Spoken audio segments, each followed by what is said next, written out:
everyone, and welcome to 4 Top Threes. Hi, Kessia. I'm Hem, and I'm from Britain. I'm Kessia, and I'm from Germany. I'm Zathor, and I'm from Iceland. Yay! I'm Neil from America. Which part of America, Neil? Is it North America, South America, USA? The USA one. Hawaii. There we go, the USA one. Okay. And because it is a 5th episode, we continue our gag of having guests on the 5th episode. We have a special guest with us. Do you want to introduce yourself and say where you're from? I'm Sarah. I'm from Canada. Hi, Sarah from Canada. Hello. Welcome. Hey! Yay! So, Sarah, what did you pick as a topic for us to discuss / debate / cry about? Video games. Yes. Solid choice. I feel like we need to allow Aethel to rant for a second, and then we'll move on. No. Don't worry. The rant comes later. Oh, okay. All right. So yeah, let's head this off at the pass. Let's start with Aethel first. Oh. So Aethel, what is in your 3rd top video game? Okay. Starting with me. Okay. So, video games. A bit of a large category for me because I grew up on video games, and through my adolescence, I played video games, and now I'm a full-grown adult, and I still play video games. So What? this is a Can bit of confirm. this is a bit of a big net for me. So I had to kind of sort through a lot, and these are not my specifically favorite games, but these are the 3 kind of top tier games that have influenced me over the years, I would assume. There's definitely debates about that within my own brain, but there is no way to get to the bottom of that. But to cut to the chase, my 3rd favorite game is a game called Lisa the Painful.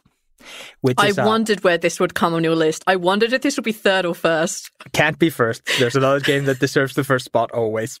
I think I've mentioned Lisa the Painful a couple of times in different mediums and maybe even on 4 Top Threes. But it is a game about a man who is basically fucked up and he's trying to fix it. And it's a post-apocalyptic game and he's chasing down somebody and he's trying to fix his fuck-ups all along the way.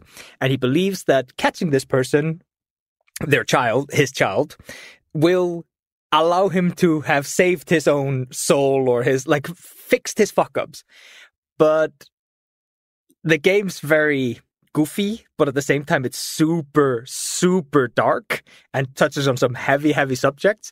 And throughout the whole thing, as you get closer and closer to the end, you see more and more of the kind of selfish decisions the main character's making at the cost of basically everyone and everything around him in his search for his own, happy ending. Redemption? Redemption, yes. But there is no redemption to be had because he's a piece of shit and he has done everything wrong. And it's a fantastic game. I absolutely adore it, but it is a RPG maker kind of game with a really good different visual style. But the music's wild, just out of this world, this music. The art is very goofy, and I don't know if I can recommend this game, but it's such a good game. I adore this game. I've played it through a couple of times. I've played it through on the hardest difficulty where you get a bunch of extra story stuff that explains the apocalypse a little bit better and some of the side characters that don't get enough.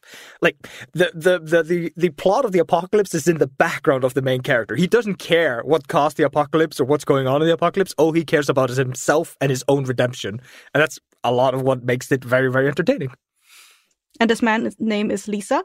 No, his name is... Oh, God. Ha! Got you there, huh? No, Lisa is his younger sister. Buddy is his daughter that he's trying to save, his adoptive daughter. And his is... Frank? No. Brad Armstrong. That's the main character. Sorry. Sorry, you said Brad, my brain immediately went Rocky Horror. I'm so sorry. But if you've played Earthbound or Final Fantasy VI, you know roughly what the kind of combat style, what the gameplay is like. You move around on a plane, you walk up to people, you click on them, and they give you little dialogue boxes. You run around and you fight enemies, and you gain XP, and you grow your party. because I've never played Final Fantasy, I that's just not for me. But like is it like a side-scrolling type game? Is it 2D? Is it 3D? Is it platforming? Are there puzzles? Is it something I could play? You would absolutely hate this game because it requires you to kind of learn the combat mechanics, get good at it, and then it will often throw you unfair curveballs, and you will just have to redo like 20, 30 minutes of gameplay because you didn't know there was a boss upcoming. Fuck you. Didn't save. I never hit save. Hollow Knight, I guess? That kind of level unfair? Hollow Knight is everything except unfair. Hollow Knight is an extremely fair game with really, really fun combat and exploring mechanics. You are insane, V. Hollow Knight. What was the other one? Cuphead. That's the other one that's extremely unfair. That's like a side-scrolly. Yes, Cuphead is unfair. That is just about memorizing patterns. It is technically a side-scroller, but you can move back and forwards. You can go through doors and load new areas. It's kind of freeform, like exploratory. But once you explore an area, there's almost never a reason to come back to it. Like there's just an area of places, and you can talk to people and do things and learn new combat skills and gain new party members. It's just all around. Like, I enjoy the shit out of that game. It's got like the wackiest fucking soundtrack in the world. It's so noisy. It's so loud. And there's just so much dumb bullshit. There's people like LARPing in the post-apocalypse as like Power Rangers and bad guy Power Rangers, and like two of them are like super high on drugs, while all the other ones wanted to be like this kind of like clean, healthy throwback to before the apocalypse. The other two are just fucking balls to the walls high, and they don't care about anything, and they eventually get thrown out of the group, and one of them joins you and the other one takes too many drugs and becomes a monster. And it's just like, it's a dumb game. It's a very dumb game. So you can have a party of people? Yes. The game has about 20 recruitable characters. I think about 15 of them are missable, i.e. they're not forced into your party. Oh, okay, yeah. Optionals. Yeah. So you have a very basic party at the beginning of the game, basically 2 characters. Oh, you can actually only have 1 character if you decide you don't want to give up your equipment. The game has a bunch of like big moments where you have to make big choices, and the choices are usually like all your money or lose a playable character, one of your party members. There's also 2 different decisions where a character wants to maim your character. He wants to cut off your arms. Don't ask me why he has such a hard-on for cutting off your limbs. That is story-based, and you need to play the game. This comes from an apocalypse where you LARP as a Power Ranger, so like anything goes at this point. Yeah. And the first time you meet him, he wants to kill all 3 of your party members and or sacrifice your hand. And the second time, he will take all your inventory, every single item you have, and all your money, or your hand. And picking to keep your hand both times is real difficult. It's real difficult. Yikes. But if you take drugs, it makes it a lot easier to be without your hands. There's a drug in the game that your character, like when he takes it, it kind of makes up for all their like disabilities, all their like drawbacks, all their negative stat effects. So you can't just kind of sacrifice both your hands and then just take a bunch of drugs. So it's a wild, wild game, and it has a really, really strange message. It's got a fantastic art style. Like, I absolutely adore the art style. I've stared at every single frame, and I've listened to the soundtrack back and forward. It's got one of the most haunting songs I've ever heard. Voices, I think is just the name of the song. And it's just, I love that game. I'm sorry, it's such an indie, off the beaten path garbage game that like basically nobody except me and like maybe 100,000 other people have played. But that is definitely has to be like on my list. You already talked like almost 15 minutes about that one game. I'm terrified of your top 1 game. Oh, brace yourself. Like, it's the honorable mentions we're going to have to stand by for. Oh boy, I shouldn't have told you anything. Sarah, I hope you brought time. Oh, it's okay. Well, thank you for that. Welcome. Let's. I'll do me because then I can follow a nice pattern on our Zoom call. Let's see what I have in my third spots. Wow, it's not Neil or me doing the first two lineups? I know. Wow. I know, because normally I'm in the bottom right-hand corner. And now I'm like dead in the middle. You know you can just drag... start with 8 though, because I know he's going to have a lot to talk about. You know you can just drag your camera around and reorganize us. Yeah, I know that Zoom can do that, but I never remember that Zoom can do that. It's new and shiny. I don't like it. No, it's fine. So, in my choosing of top 3 video games, I tried to make a difference between my favorite ones, and I tried to make it a little bit broader which ones I brought. Like, I have like multiplayer ones and single player ones and Assault Machine ones and solo games. Assault Machine. If you have any Assault Factory games, I'll get to them when I get to them. But for my third top is a multiplayer game. It is not a massively multiplayer. It's a very small, localized multiplayer, and you can either play it 1 or 2 or 3 player. And it's a game that I think we've done on stream a couple of times. I've played it a few times. And it's called For the King. It's not often that you find games that are multiplayer, like story driven for 3 people. And it's really difficult to find those. One of my favorite ones is called For the War in the North. And it's a Lord of the Rings based one. And you play alongside some major battles and shit. But you literally cannot play that game anymore. I don't remember enough about it to talk about it. I just remember that it's really good. But yeah, I chose For the King. The art style is really pretty. It's just a really soft pastel-y, pastel-y kind of colors. It's a turn-based fighting game basically, and you have all these different classes that you can be. You can be a herbalist or a fighter or a blacksmith or a bard. Anything that has a bard as a class is a win class for me. I will learn that before any other characters come out. It's really nice, and you kind of it scales in difficulty. There are strats to it. You can lose your characters really easily if you're not thinking about it. You can make some really good choices and really good friends along the way, or you can do something dumb and abandon your party in the middle of a fight and they hate you forever, and it's great. You can spend all our gold on a full plate armor and then sell that same full plate armor half a second later. Yeah, and lose money on it. It's fantastic. I know that I think the 3 or 4 of us have definitely played it, but I've played it a lot. Played it with my friend Skaggoth and Rethix, and playing through with those 2, I don't think I have laughed as hard in my entire life than playing through with those 2. I have a clip somewhere on my Google Drive of me and Rethix Rethix does not really laugh. It's not a thing that he does. He's a very grumpy, monotone man, monosyllabic. That's him. And he just broke with me and Skag playing this game. And it's one of my favorite memories. And I highly recommend playing it, even if you want to play on your own. It's a really good strategy game. If you have 2 other folks who just want to hang out and play games where you can just think about other things in the background and get excited by the pretty graphics and big up the voices that are being really dramatic, oh, you have thwarted me, shit like that. It's really fun.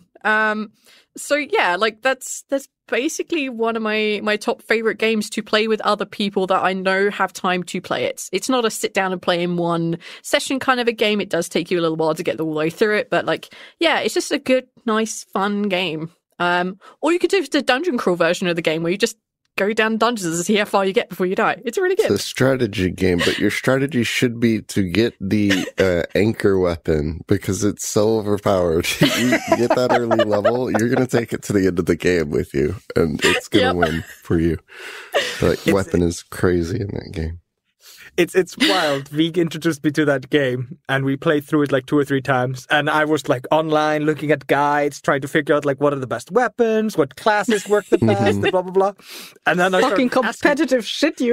I just enjoy the game. I want to know how it works so I can win, because the game is hard and it will kill you and you will lose. Yeah, I think I've lost that game more than I have won it. Mm-hmm. And you can be 10 hours in a play and then lose everything. Yeah. Because if you can't run away or if you can't get one character out of the fight, or you all die, that's it. It's game over. There's no reset on that. Like, you have to have enough herbs to bring them back from the dead or enough money. It's really tough. Yeah. It's not an easy game. Even on like normal, easy difficult, just things kick your ass. So I'm reading these guides and then I ask V like, oh, have you tried doing these kind of builds or those kind of builds? And it's just like, what do you mean? I just choose the bard. I like playing the bard. She strums a note and spins around like, what do you want? She power chords me to submission. What more do you need from a character? I need to see the final boss. That's what I need. I feel like I'm not being too crazy. There's like 2 easy strats, right? Step 1, try not to die. Running away is an option. And go to the optional tomb and pick up the resistance things, and then go online and find what the order of the final fight is and make sure someone has the resistance things equipped so you become immune to the thing that will kill you. And it's easy mode after that. I mean, yeah, it's right at the end of the game. You have to get there, but that's not the point. Good luck getting there, especially when the game starts spawning apocalypse monsters and like all of a sudden like, oh, your luck is negative like until you kill the leprechaun in the county like 5 steps over. It's like, fuck off, game. Yeah, good times. That is a fun game, and I do highly recommend it. If there's 3 of you that want to play a game together and you actually have time to sit down, that is a good one. That is a really good one. Like, even like 2-player, it's definitely playable. It's not quite as fun in my opinion because someone has to like control a second character, and it's like it gets kind of boring. But like with 3 of you, a couple of hours of time, it's really good fun. I think we played through it at least 2 times on the AMA streams, and we never lost. Yeah, I think so. Yay! For me, it's not hard mode. Guess they're 100% clear. I have no idea what I'm doing, and I clear this shit. Read all the guides. Dies immediately. No, me and V, we were playing that game with a friend of mine, and we were drinking, and we had like 2,000 gold. That's like end game gold. I'm like, okay, guys, like I know it's 2,000 gold, but can we buy the full plate dragon armor? Then I have like all my bases covered. I was so happy when they both agreed to. And then like he's in the shop, he's buying shit, he's selling shit, and then he leaves the shop, and I'm like, all right, can I have my armor? And he's like, oh yeah, no problem. Open up his inventory. I must have forgotten to buy it. I'm like, no, buddy. I saw 2,000 gold leave your inventory. You bought it. He's like, well, it's not in my inventory, and I only have 300 gold. It's like, you bought it for 2,000, you sold it for 100. No! I am so mad. That's amazing. And that's just, like, that is end game gold. Like, that is your entire, like, you're about to fight the final boss gold. So probably that's why V doesn't remember him. You killed him after that. He lives in the ditch now. I remember Oyvind's name because we made a little grave marker with it on it. Don't tell them. No, I promise he's alive and well. We did not put him in the ditch. He's still grinding up for that 2,000 gold for the king. Yeah, so that's my third pick. It's my top of my multiplayer kind of not mainstreamy kind of game. There you go. All right, Aether number 2 because that's what you're labelled as on the Zoom call. Hi, I'm Aether number 2. No, you're not. Get your own name. No. I'm not Aether number 2. I'm Aether Vitharson. You're the correct one. You're not the fake one. Yes, you bastard. So my third game on my list is a game called Bard's Tale 3. Are you talking about the Bard's Tale that came out like on Xbox? 12? Yeah, relatively new one. It's not the text, mostly text-based one. So not the old 1990s computer graphics one. It was actually 3D, and I think it's only called Bard's Tale. Yeah, I have this memory. 2004. Yeah. It's got like really primitive 3D graphics. You start the game like in a basement. You're supposed to kill a rat to pay your bar tab. That's the one. That's the one I'm talking about. I remember. It was one of the first games my ex got me when we got a relatively cheap Xbox at a garage sale, and we browsed through the games they had there, and he found like the Bard's Tale, and which was one of the few games they had for that Xbox that we bought, and we were like, okay, we might as well give this a try, and like. I immediately loved the humor in it because like it didn't take itself extremely serious. It had like all these really like there's a narrator in the game which is constantly making fun of the main character, and like then there's like these minions that occasionally come in that just randomly sing a song at you about how it's very bad luck to be you.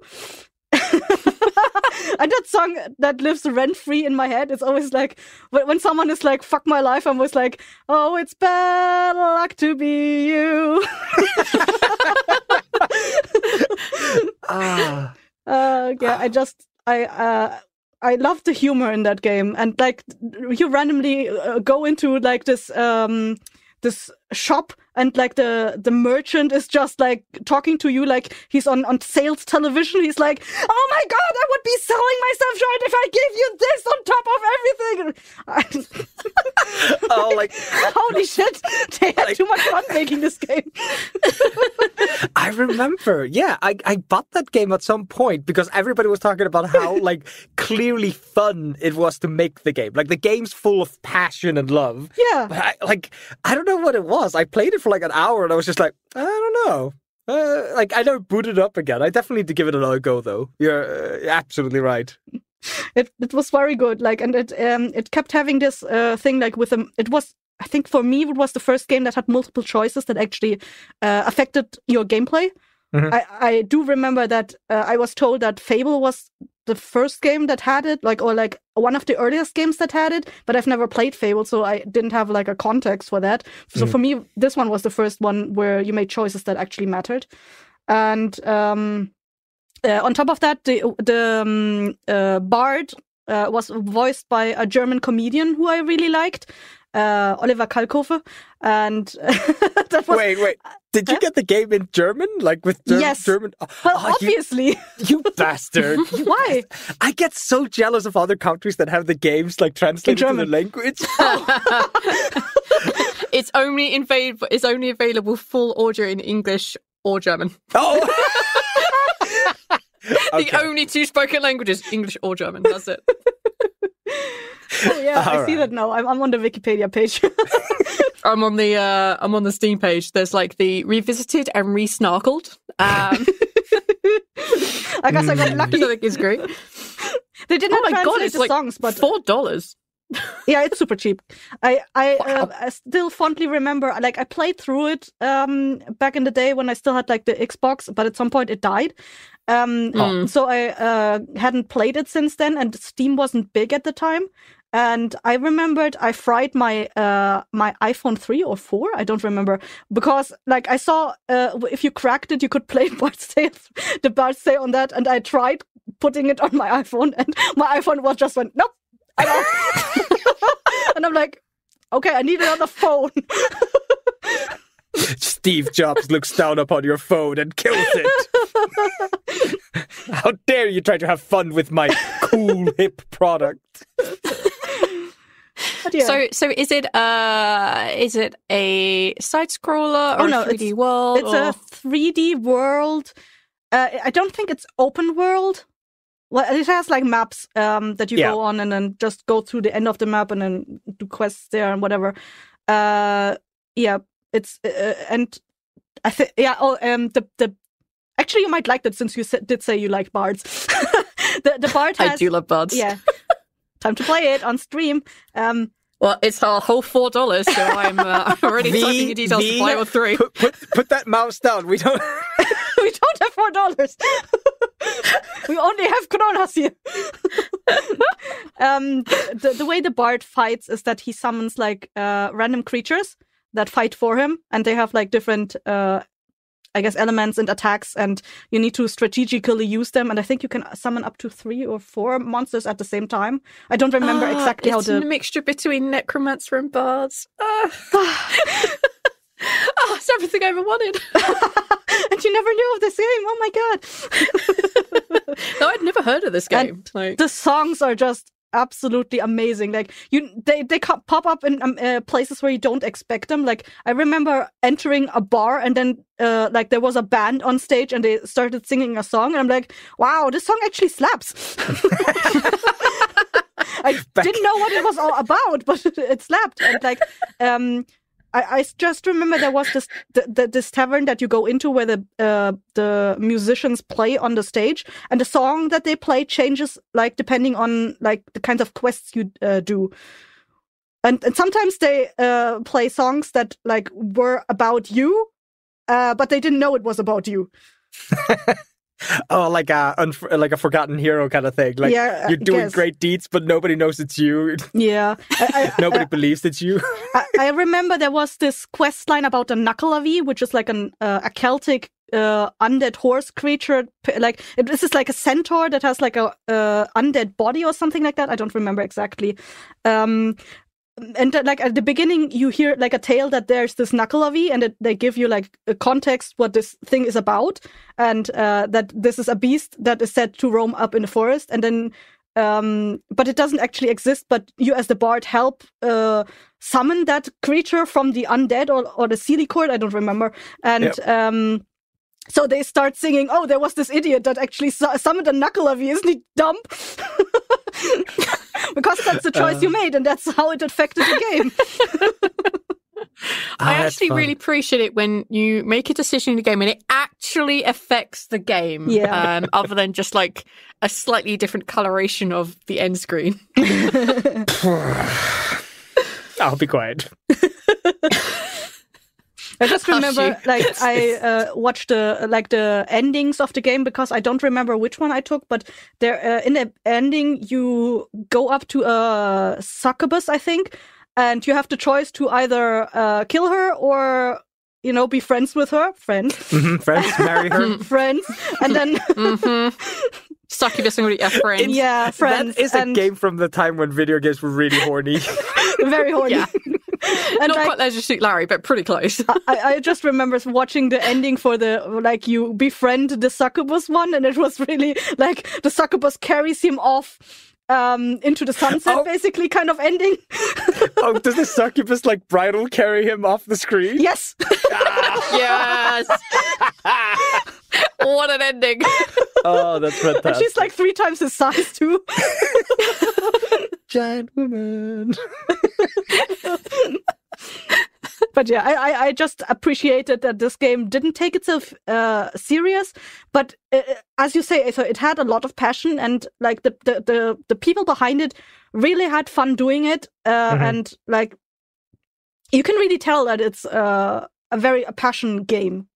Yeah. Yeah, that's what I always heard about it. Yeah. I'm looking over my list. I'm like, I'm not sure any of these games were made with any real passion other than money. Well, isn't For the King basically an indie game?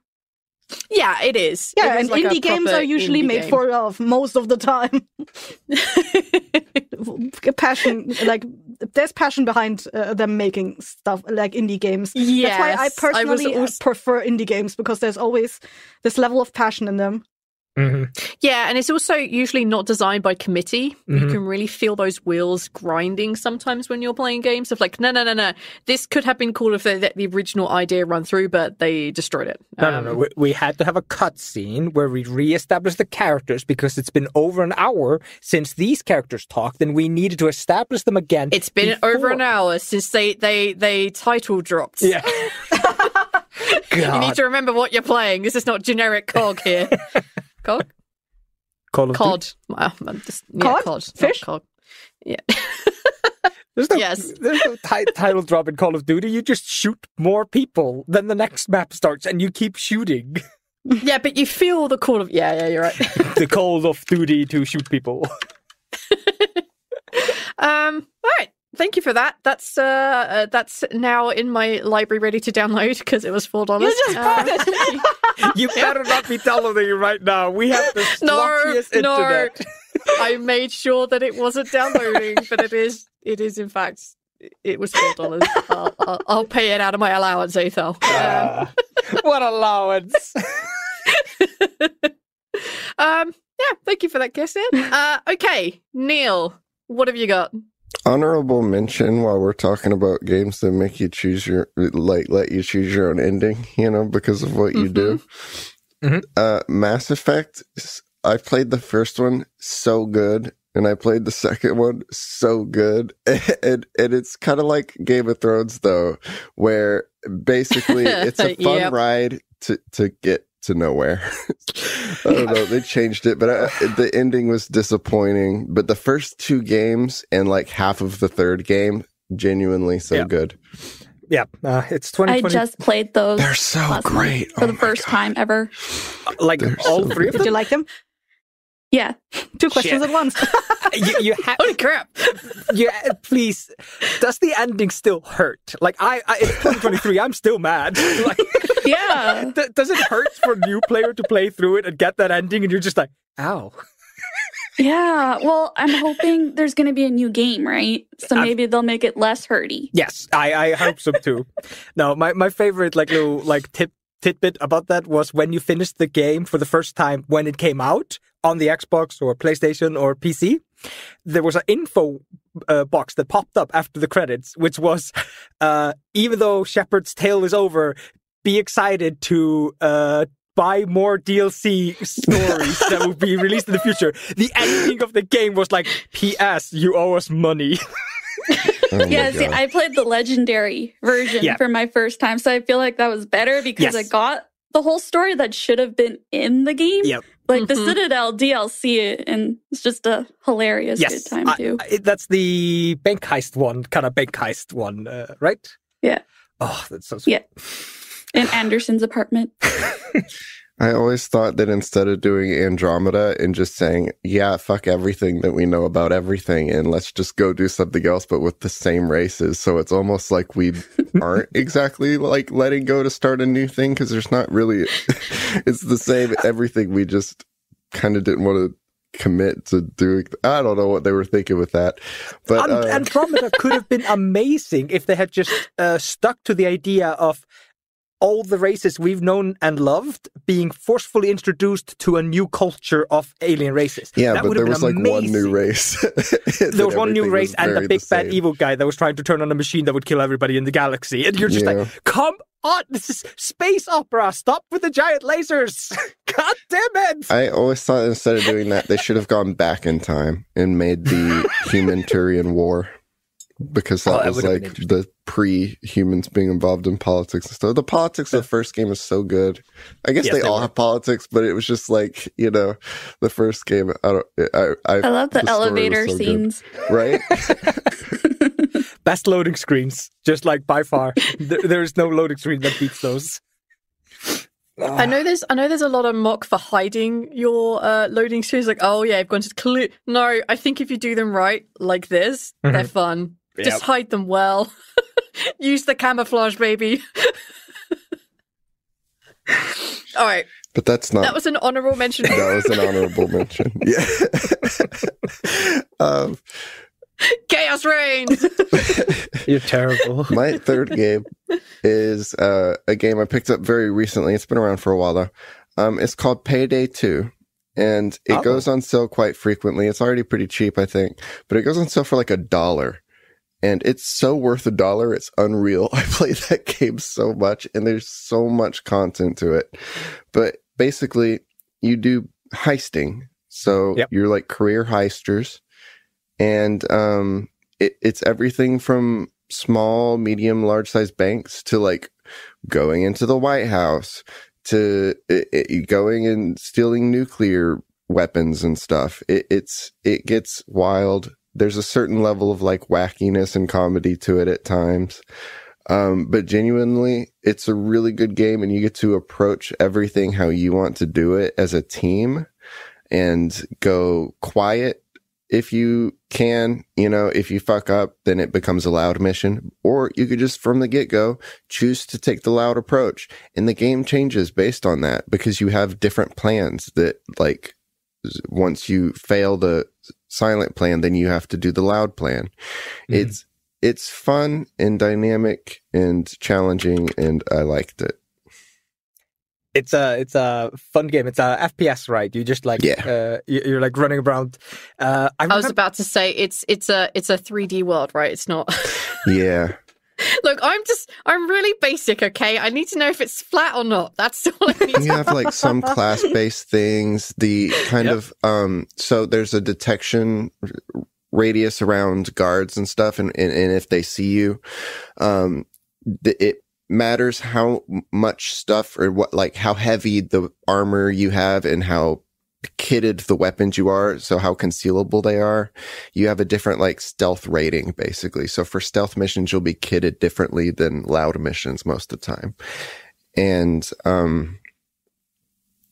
where that mechanically changes the game is that the guards and the cameras, if they see you, you have a much longer time to react and get out of the line of sight of that with a smaller kit. Because if you get seen with a loud kit and you're just kitted up and you have all your guns and your armor and everything on, and you get seen by a camera, it gets you like that. It's so fast.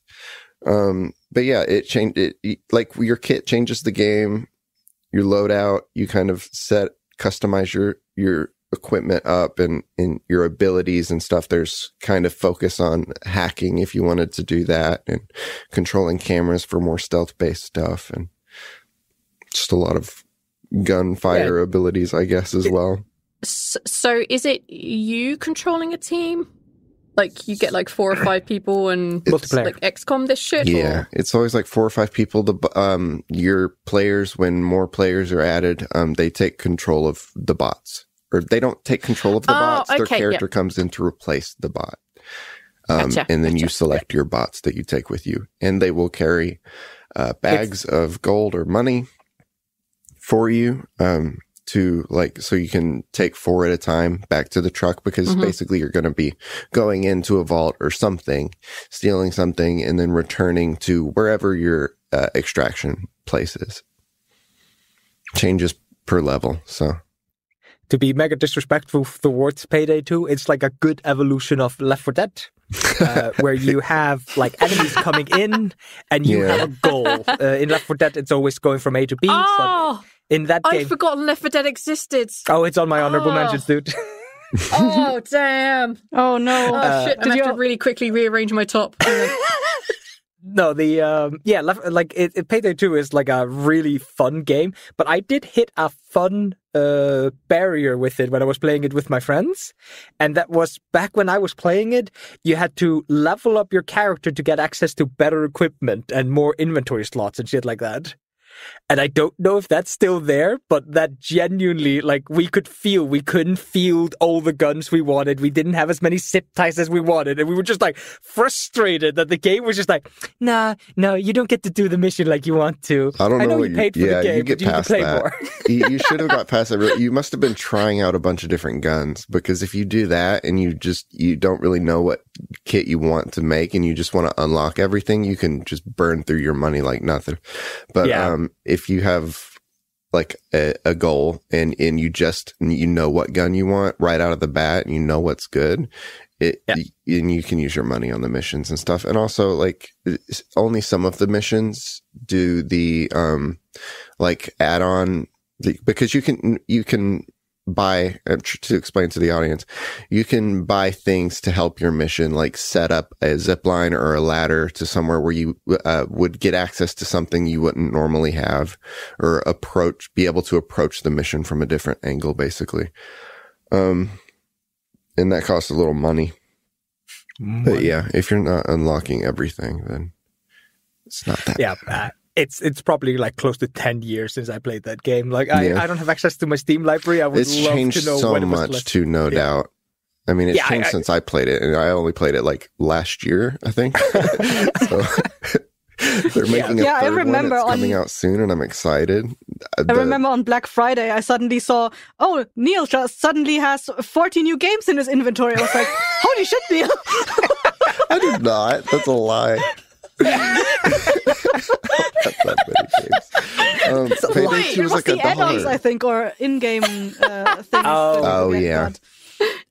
I think Payday 2 is one of those games that has like 80 add-ons, but they like it does. put the add-ons down to like they have like a bundle pack where you can buy the full game with all the add-ons, and it's like $10 or something. It's like it's you got it for $1 or whatever. I paid $1 for the game, and then I did give them more than $1. You're right, because I thought the DLC there was good shotguns in one of the DLCs. Neil, you got tricked. He gave you the first hit for free. No, it's so worth $1, and then much more than that. And the third one's coming out this year, and it's probably not going to differ that much from the second. I hope it does. I hope it's really cool. But I mean, even if it's just the same thing but more, I would gladly pay full game $60 price for that, because I just think it was so worth it. There was a lot of content by the time I got to it, which was last year, very late. There was so much to do for $1. It was ridiculous. Oh, thank you for that, Neil. Mm-hmm. Sarah, what have you got in your third place top video game? My third is Dragon Age Origins. Ooh. Oh, yes. I grew up playing video games from basically 2 years old into adulthood. Ooh. And that was my first exposure to where choices really mattered. And a game that kind of had extensive lore that you really had to pay attention to the little details to get the most out of the story. Yeah. And just the silly things, it's like, so you can pick your class, but you can be a goody two-shoes, or you can be an absolute dick. And just, shift your weight around and bully everyone into getting what you want. I was a huge fan of Dragon Age 1, and then I got really annoyed at Dragon Age 2 because I'm a big sourpuss. But that was Origin, I think, right? Origin is the first one. Yeah. Okay, yeah, I played the same game. Yeah, that one's... one of the few I actually played, hey! Dragon Age 1 came out of nowhere. Like, nobody was expecting it. It just kind of like, oh, we're going to start a new franchise? And it just kicked ass. Yeah. Mm-hmm. Even the music, too. It's like, it was so immersive, yet, huge, but it wasn't your typical orchestra-style music. It had... just really different elements to it that made it stand out. Yeah. Fuck. You're unlocking old memories here. Like, I played this game on PC maybe 2 or 3 years after it came out on a discount, and I just, I'm thinking back. There was a witch in your party called Morgana. Yep. Yeah. And she would just not be happy if you did anything positive. She was unless you were a mage, and then she would egg you on to become a blood mage. Just that whisper in your mind. It's like, yes, sacrifice people. Bring the corpses back to mangle others. Do it. So Dragon Age, it's like a third person party. It was turn based, wasn't it? Kind of. It had this ability wheel, but it was all real time. Okay. So if you weren't fast enough or weren't paying attention, your character would Darkspawn would just come and beat you to death.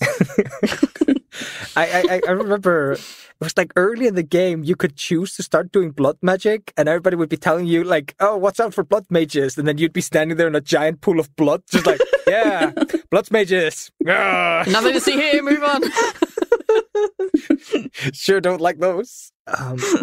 No, there's a mission where there's an undead attack on a castle relatively early on, and that thing filtered me so hard. It's a super spike in difficulty. Until then it's mostly been 2 or 3 bandits, it's been 1 or 2 demons, and then all of a sudden there's just this siege on a castle. There's 50 undead, and you're just getting your ass whooped. Am I misremembering?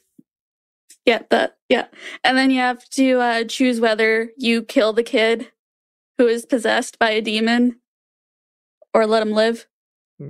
clearly you get rid of the child, right? Like evil child. And then everyone judges you when you kill him because there's no saving him. Don't judge me. Hey, this is a judge-free zone. Except Morgana, who's just like, yeah, kill with magic, right? Yep. I always listen to the dog. The doggo that you got in the beginning. You're my only friend. You don't judge me. Oh, yeah. And like at the start of the game, you could choose your background. You could be a dwarf from like a royal family or from like miners and stuff. Like you could do stuff like that. Yeah, like there were so many different story paths that like you had to play 5+ times to get all the different paths. But even then, the decisions you made, that branched out even more. Yeah, yeah. And so you could just keep doing it over and over and not get the same story. And I loved that. It's peak choose your own adventure video games. Like it's a really actual branching paths, not it's but the same stick, just slightly different color. You like and you like end up the in the side same quests. Usually, I hate side quests, but they actually made you want to do them because they were story based and made you care about the characters or hate the characters. So I love that. Like I hate fetch side quests. It's like this is just bloat to get a stupid trophy that doesn't mean anything. I don't want collectibles. Give me story. I look at Mass Effect 3 with like anger eyes. Oh. Oh god. Yeah, that's a really good one. Shit, I haven't thought about Dragon Age Origins in years. When I was making my list, I was briefly considering it because I don't have like a lot of games that I've played to put on my list. Because I only wanted to have games on the list that I actually played through. Mm-hmm. And that one was one of the 5 or whatever. But then I was like, maybe not. I did like it though. Like I obsessively played it and I had to compete with my ex back then to actually play it on the PlayStation 4. I think it was. I think PS3, Xbox 360 era. Yeah. It may have been re-released for the PS4 or backwards compatible, maybe. No, PS3 isn't compatible on the 4. Yeah. I bailed out after Xbox 360 PS3. The PS4 was so wildly too expensive and my PC was expensive enough already. I just gave up. Yeah. But it didn't mean I didn't play like cool games for years. I had such a shit PC, man. So yeah, that's my third game. Good pick. Thank you. I feel like it's a game I missed out on. I feel like I should have. Quickly, someone Google if you can play bards in it. Do it. It's always on sale for $10. Is there a bard in it? Why have I not played this? There is, and she's an assassin. Also, it's a side character. Oh, I'm sold. Let me just quickly bend all of our money. Yeah. Thank you for that. Aethel, what is your second top video game? My second top video game is... I'm probably going to get bullied by a certain school of people for this choice, but it's Undertale. It came out in 2018, 2019, I want to say. Is it longer ago? Jesus Christ, I'm getting old. Who's going to bully you for that? Font fanatics? Oh, so many people hate on Undertale because it was so popular. It has a very basic story if you just look at the surface of the game.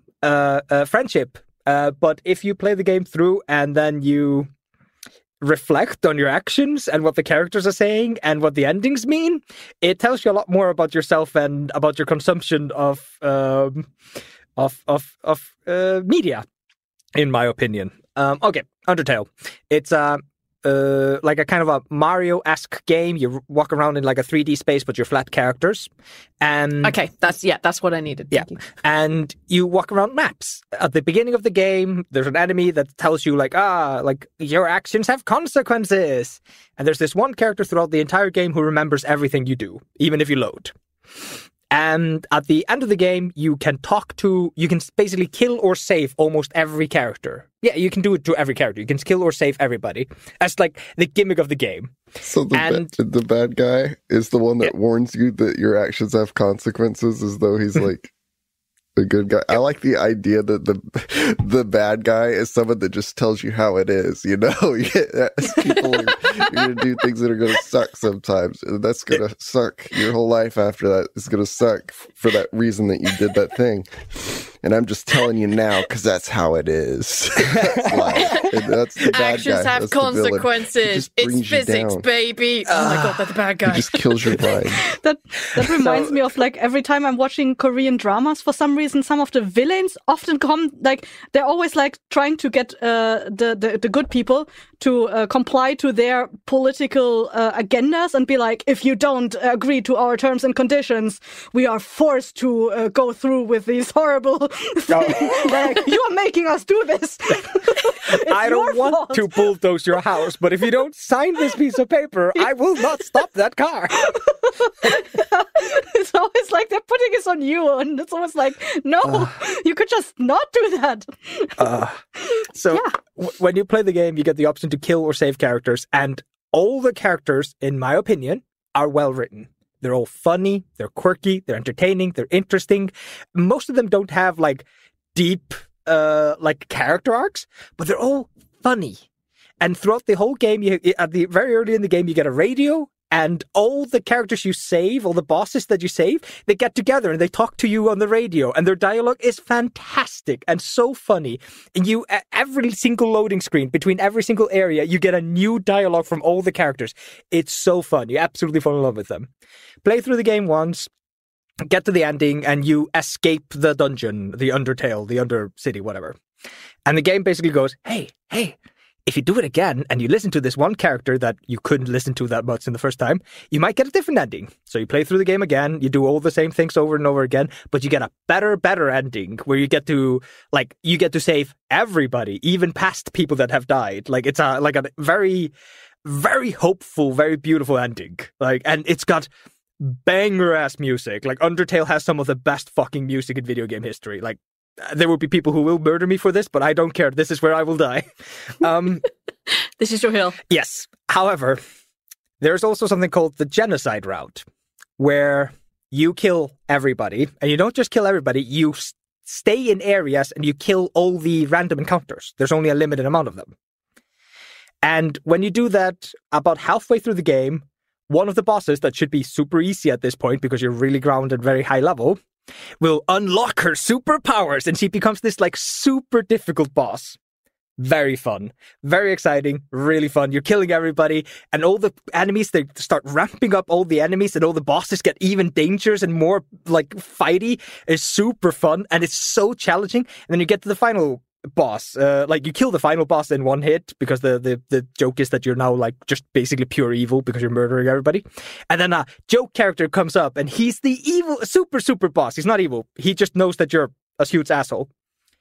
Genuinely one of the hardest things I've ever played. I've played Dark Souls, and Stupid Sons at the end of Undertale is genuinely harder than most, if not all, bosses in Dark Souls.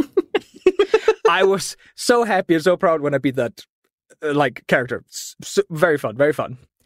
And then he dies, and you get to the ending, and you get the bad ending. It's spooky and dark.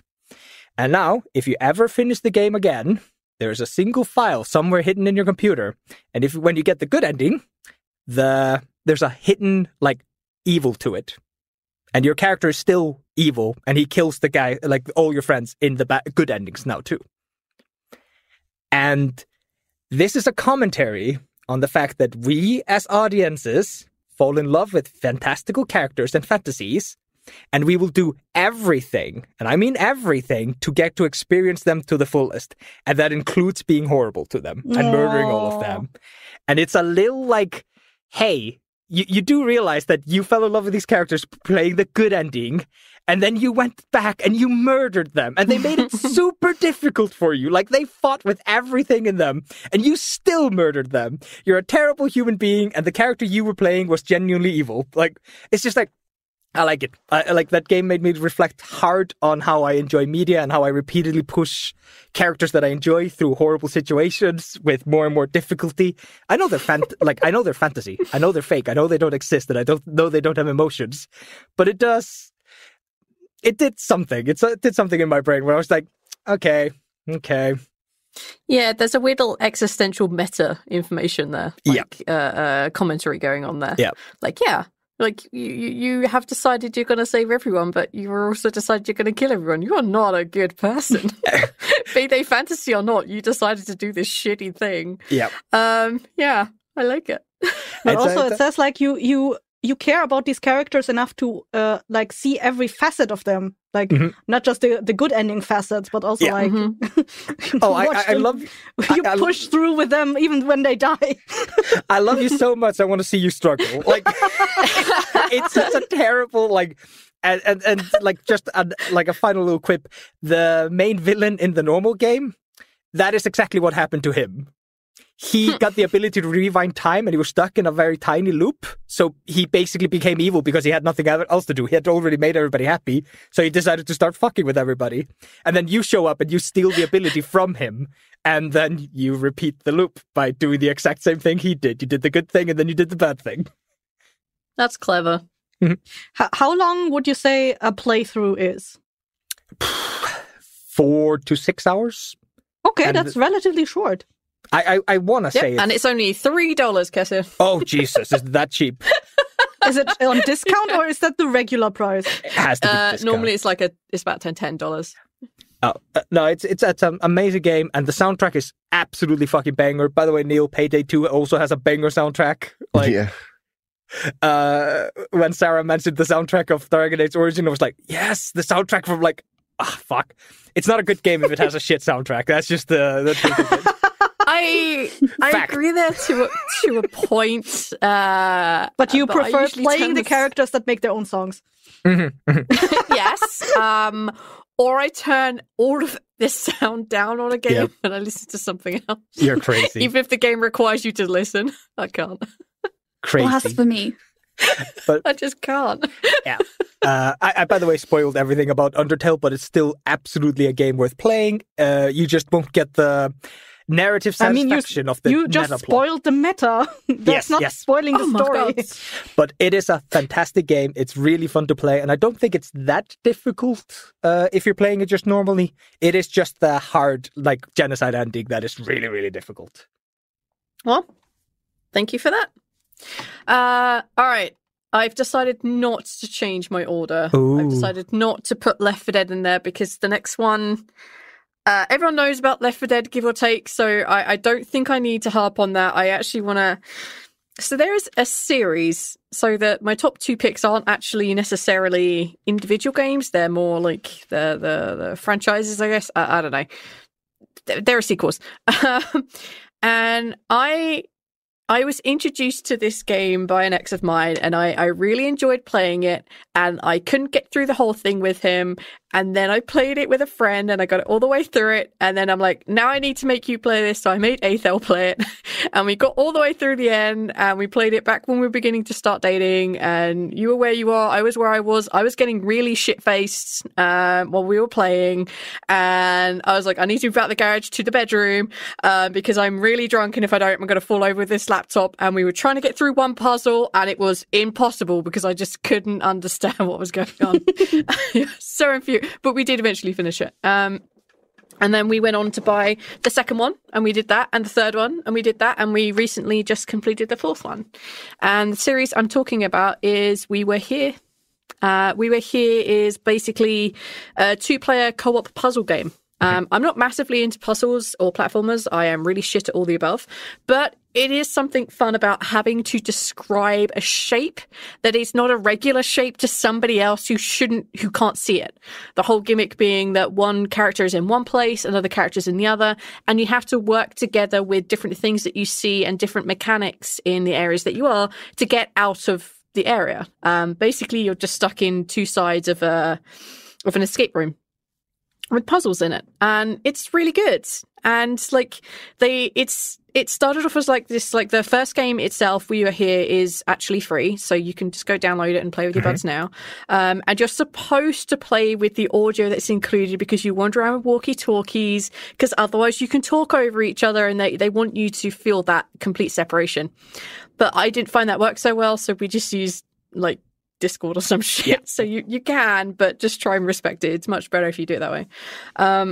And it's just a fun little puzzle thing. And the first one's free. And at the end of each of the games, at the end of the first one, you have to go through this little puzzle thing, and you realize that one of you has to stand on a block to open the gate, and the other person can run through, but there's nothing on the other side for them to hold the gate open for the other. So you have to make the choice, the sacrifice to leave someone behind. And if you're a dickhead, you run through. Don't tell your buddy that this is coming. You just tell them, no, it's fine, it's fine. You go ahead, there's a thing on the other side, you get off, and then you win the game. Or lose the game. But to actually experience the whole thing, you basically have to play through it twice. And if you're playing through with somebody else, somebody new that you didn't originally play with, you don't have that shorthand anymore. So you have to develop a new way of describing a weird irregular shape or a weird kind of colour or a setup. And it's a lot of fun.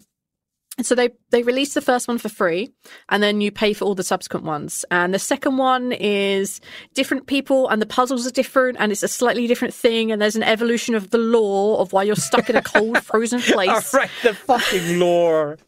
The lore gets fucking wild from that point out. So you go exploring through a very cold terrain, and then you get stuck, and then you find yourself stuck in this like building or whatever it is. And then the second one, you learn that there's a castle and there's a king, and you go through the puzzles and you come out the end. And again, it's somebody has to stay behind kind of bullshit. And then the third one, it's like you've gotten into like not quite this town, but you're definitely on the edge of it, and the puzzles are even harder and it's even worse. And I think you start out in ironically for us who are on the White Vault, you actually start out in a research station, and you have to get in a fucking car to drive to the next section. It's really dope. Anyway, you still get stuck, you still get fucked, you still have to go through it. The third one's not my favourite, it's not the best, but it's still pretty good. And again, at the end of that, after going through all this and like finding out there's a jester and there's some magical bullshit going on, you're like, okay, yeah, the law, they're stepping this shit up. You still have to leave someone behind. And then the fourth game, spoiler, if you don't want to know how this ends, don't listen.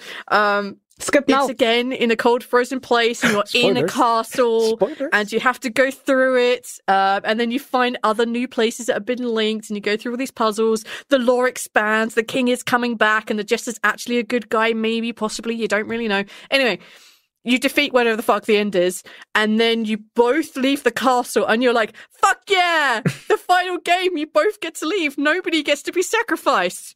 Do they, Aethel? So, giant boulder smashes both of them.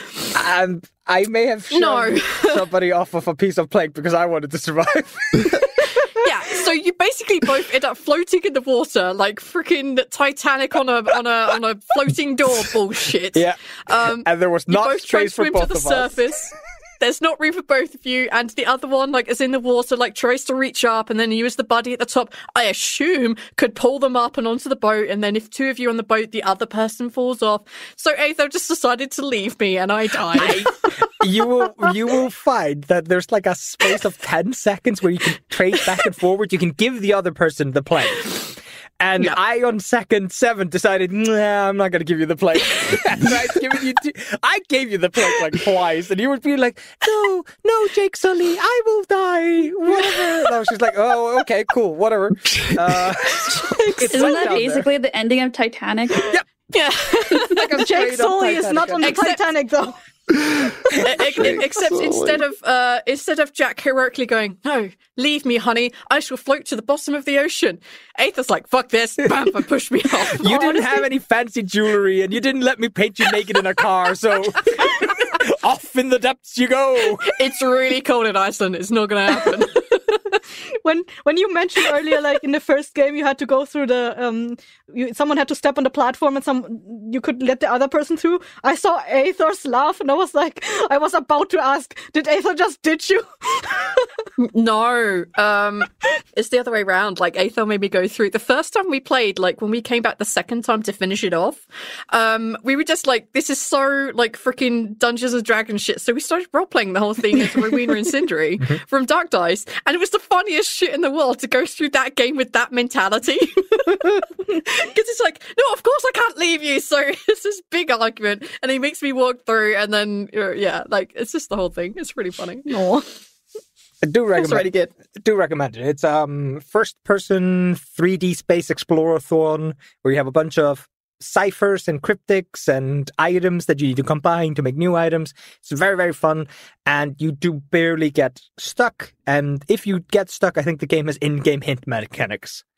Yeah, it does. Like, I think the game glitched on us once, and it was a projector thing. Yep. And then I was about after to that, say, I genuinely we was hit about to reset. say, when you get to the chessboard puzzle in the outside, you are going to get a glitch. It's just sucks broken. so much. I Yeah, there was remember just you played it on an AMA and you had a glitch there somewhere. With some symbols not matching I up. think that's the third one. Yeah, I think that's the third one. But yeah, so there's the odd little glitch here and there. If you definitely can't do it, go restart the chapter, and usually that fixes it. But like, yeah, the puzzles are never impossible. They are bloody difficult, especially the third one. Like, holy shit.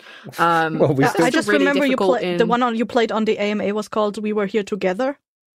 That would be the second one. No, we were here. We were here too. We were here together. Yeah, I think you're right. The third one.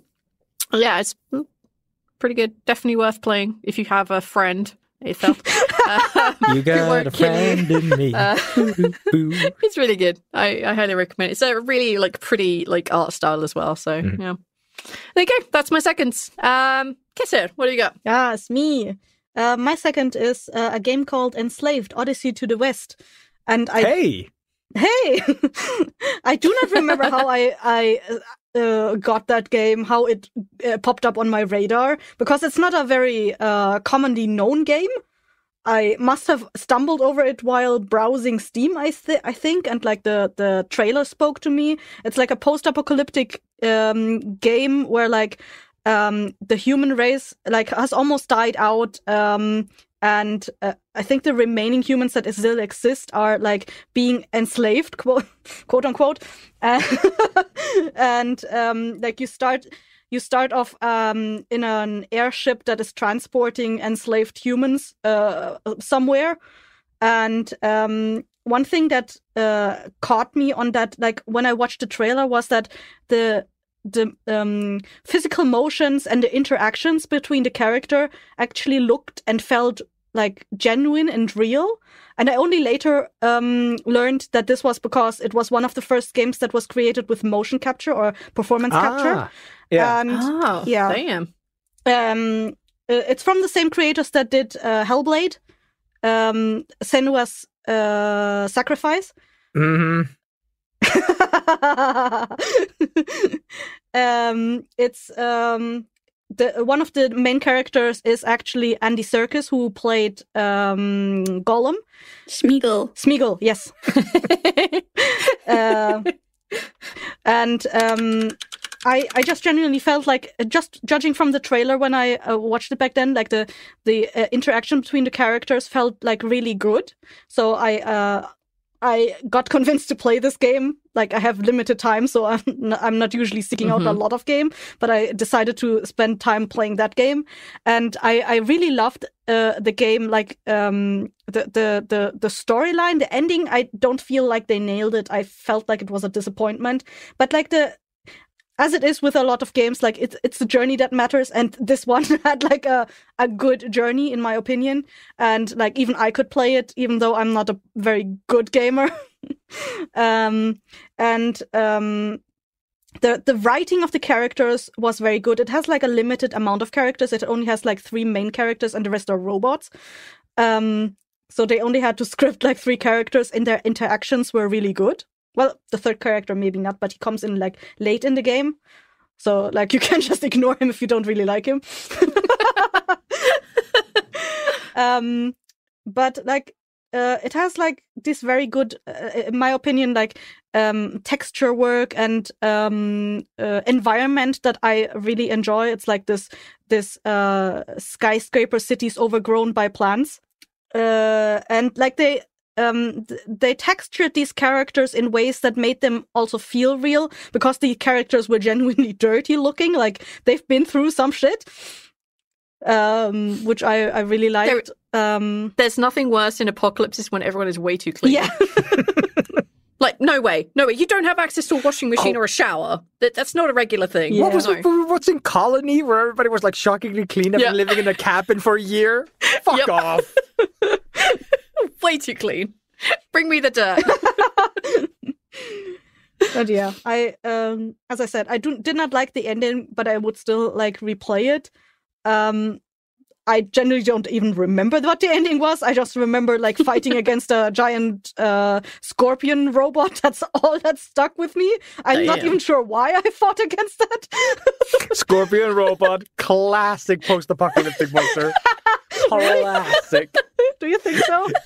Oh, it's in so many games. There's a scorpion robot in Fallout New Vegas. There's a scorpion robot in Wasteland. There's scorpion robots all over the place. Like, genuinely, without thinking about it, I could name 2 places. I bet you there are scorpion robots everywhere. Oh no! Wait, no, that's not. Is that Scorpion Robot in New Vegas? Yes, you didn't. didn't. A giant rat scorpion. You didn't play good New Vegas. You gave up after like 3 minutes. It's in Old World Blues. I DLC. played New Vegas. Oh, yeah, well, okay, fair.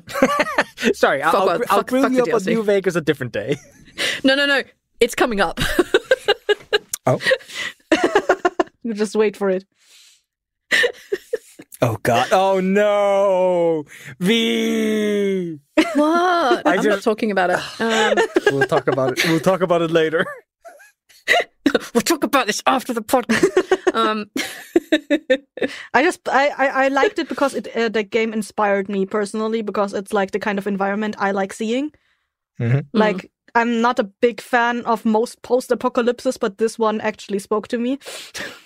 Wink, wink. Because it's covered in plants. Yep. All humans are gone. There's only houses, and they're all overgrown with plants. Nice. No taxes, How do only I sign plants. up? Put a pin in that, because we'll definitely come back to the apocalypse conversation in a bit. Oh, boy. There's a lot of theming going on in our games, and apocalypses are in a lot of them.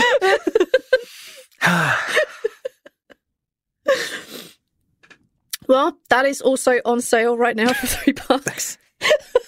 So, for the audience, there is a Steam autumn sale? Spring sale. Yeah. Autumn sale? Yeah, it is going to be definitely done by the time this episode comes out. Yes. Some of these end on March 23rd. So. I thought you said that because V was gonna buy like all the games, and Steam would be like, no, you can't sell you anything anymore. We have to close now. We're out of digital copies. But V, I don't think. Why are you only buying games for $2.99? What is this? V, I don't think, like, I think I told you before about this game, and I wanted to play it at you, but I don't think it's one that you could play because of the controls, maybe. Possibly. I am also a very specific kind of gamer. Yeah. Are not good? Well, thank you for that, Kessie. Let's segue to an ad. Yeah, so now we're back from that. Neil, what have you got? So, the year is 2006. No, Oh my God, Neil. The best Watching year. movies for the only year he's ever going to do that, to be able to speak about on the podcast later. Hold on. I have a fucking Wait. topic next time. No, I'm going to do this one first. Year's not 2006 yet. Oh, okay, wait, what year is it? Scratch What year is it? I don't know. Neil, what year is it? It's not 2006 though. I'll do this one first. I'm gonna do Halo first. Ooh. The Halo series, Good choice. classic. You're a space guy, and he's basically a robot though. John Halo. Yeah, and he. I'm gonna criticize the game. Hey, here a no bit. spoilers. And you blow up, and there's this big ring in space, and you got to blow it up. So much like the Death Star has a very specific space you can put a grenade, and the whole damn thing goes boom. You do that, and then in the second game, one of the aliens is like being blamed for that, and he's like, "Damn it, yeah, I fucked up pretty good," and he's upset about it too, and they. They basically cancel him for it.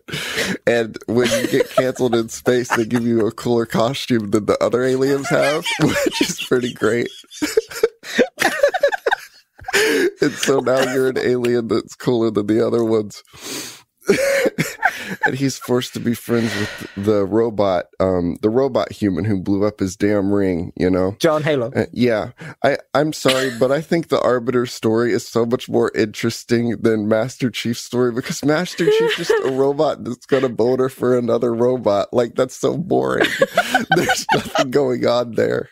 There's nothing more to it than that, I don't think. But the Arbiter's like dealing with religion and politics and stuff. And I'm just, the story starts at the second game, and it's so clear because the second game plays out much more like a movie.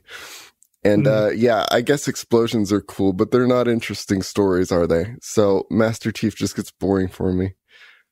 But anyways, they're very good games. Yeah. And the multiplayer's always been very good. And yeah, it's just also a fun game to run through the story on. Nonetheless, very fun to play through the story on all those games, especially with people. Mm-hmm. I didn't. I remember spending like a lot of time in my teenage years watching my friends play Halo. Yeah. Just watching them go through it. Like, I was never really fast enough. I have issues. I'm not that fast. Like, watching them play through and react and just do weird strats, like strapping grenades to each other and sending them forward and waiting in the respawn zone for them. Yeah, that sounds great. It was hilarious. Like, I remember watching that a lot. I have a lot of fond memories of that going on in the background.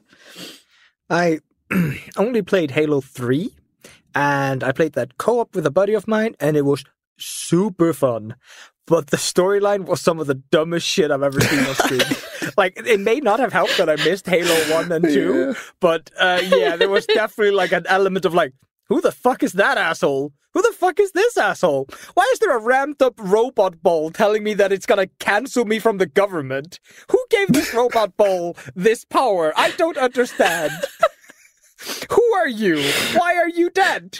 Where is the robot lady? I am confused. But hey, I had space guns and space grenades and space cars and space planes, and it was very fun to play. But every time a cutscene came on, I was like, somebody better fucking start explaining themselves. And like, yeah, I guess nowadays, like, they just expect you to have like the NVIDIA Shadow Play or whatever to capture all your nonsense.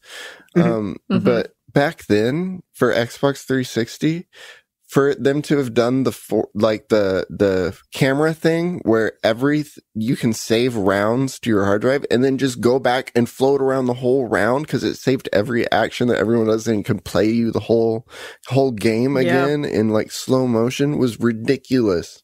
Mind blowing. You could stick someone in their stupid little leg with a sticky grenade from across the map, and you could go back and find the timestamp and follow it with the camera later, like years later. You want to know what's most irate, makes me most like angry about that? What? So Halo has that feature where you can replay an entire round, you can view it from all angles. You know what game did that? I genuinely think no other game did it between Halo, and what game did it before that?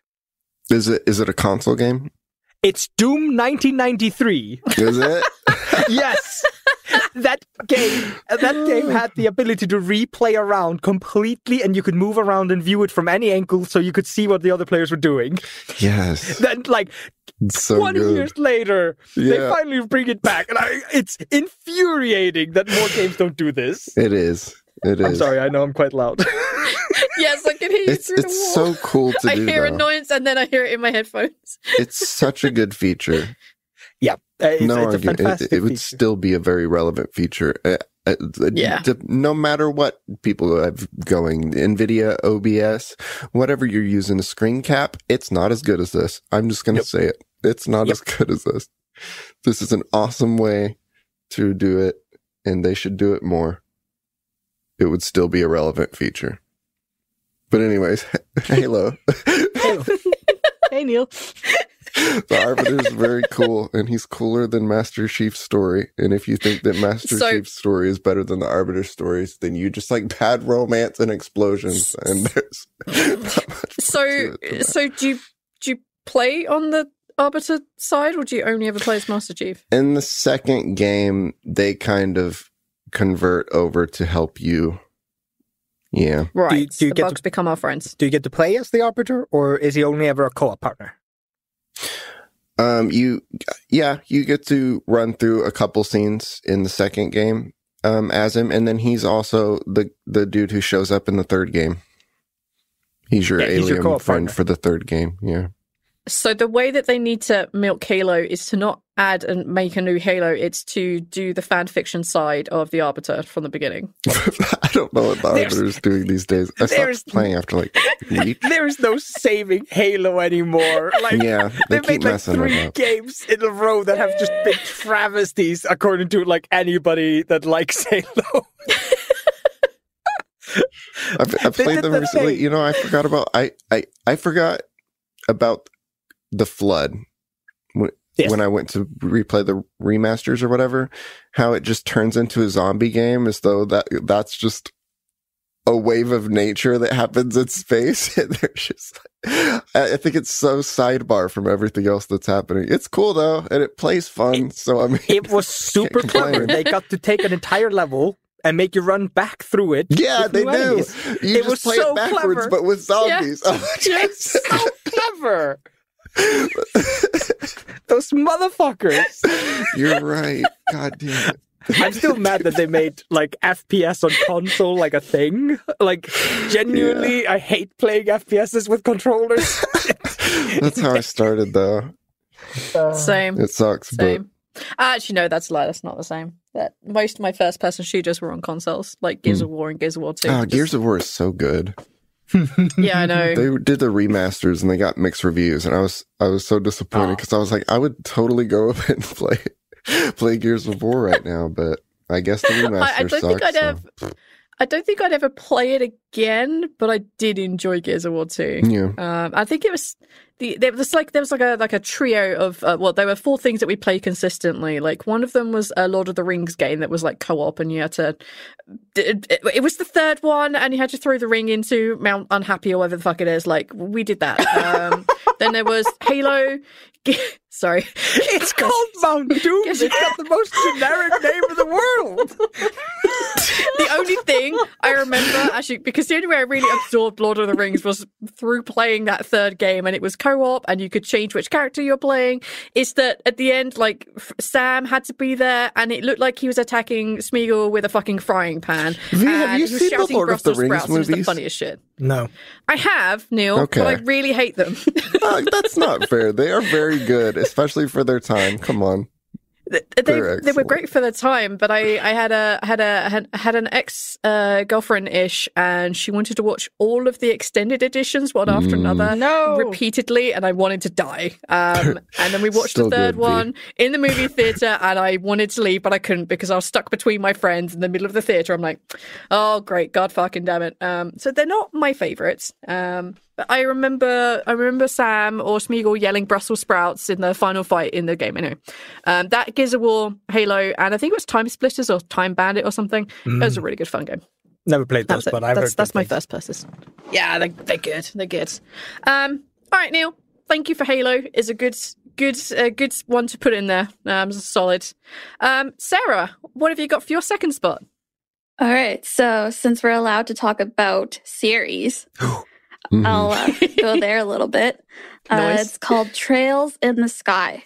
Hmm. So it's a trilogy, but there's like 10 games with their own duology or trilogies. That's not what a trilogy means. So it's this overarching story that is still going, but the Trails in the Sky story arc, I just absolutely love and got me into that series. The series is called The Legend of Heroes.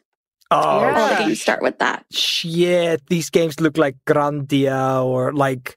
Yeah, Oh, I just all looked it these up. games And are- they remind me of And so it's like- Ragnarok.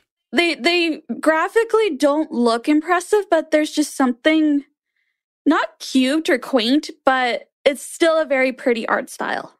I mean, let's be honest. Like a lot of It's- the games from the RPG games from Japan, they don't necessarily need to look good because the story is usually like what carries the game. Yeah, and so like it doesn't take long for you to fall in love with these characters. Like they just seem so real. Everyone has their own quirks. Everyone has their own faults. And that's a thing that video games, sometimes everyone's like, what's it called? A Mary Sue, where everyone's perfect. Gary Sue, Yep. Mary And that Sue. gets annoying sometimes because it's like, well, no one's perfect. Right. Master And that's Chief okay. is too cool. He's boring. He's a robot that's designed to be really cool. That's boring. I want to be cool in space, Neil. Give this to me. I need my Gary Stew. You can in the second You game. are a You Gary play the Stu, Arbiter, who Aethel. is very cool. Anyways, I agree. So yeah, you kind of start out as a bracer. It's basically like a person that goes around helping people for a living. And you think that's okay, is that it? Is that the story? But then it starts exploding into this. There's political espionage. There's this secret society called Ouroboros, and you don't really know what they're up to. You can only speculate throughout the games. But that doesn't get annoying because it feeds you just enough information that you can make theories, but you don't know for sure. You have to keep playing the games to keep getting all these little story bits. Because, like, I don't even know who the Grand Master is of Ouroboros, and I played like 10 of these. But it's like, it's not annoying. It's addicting. It's like, I need to know what happens.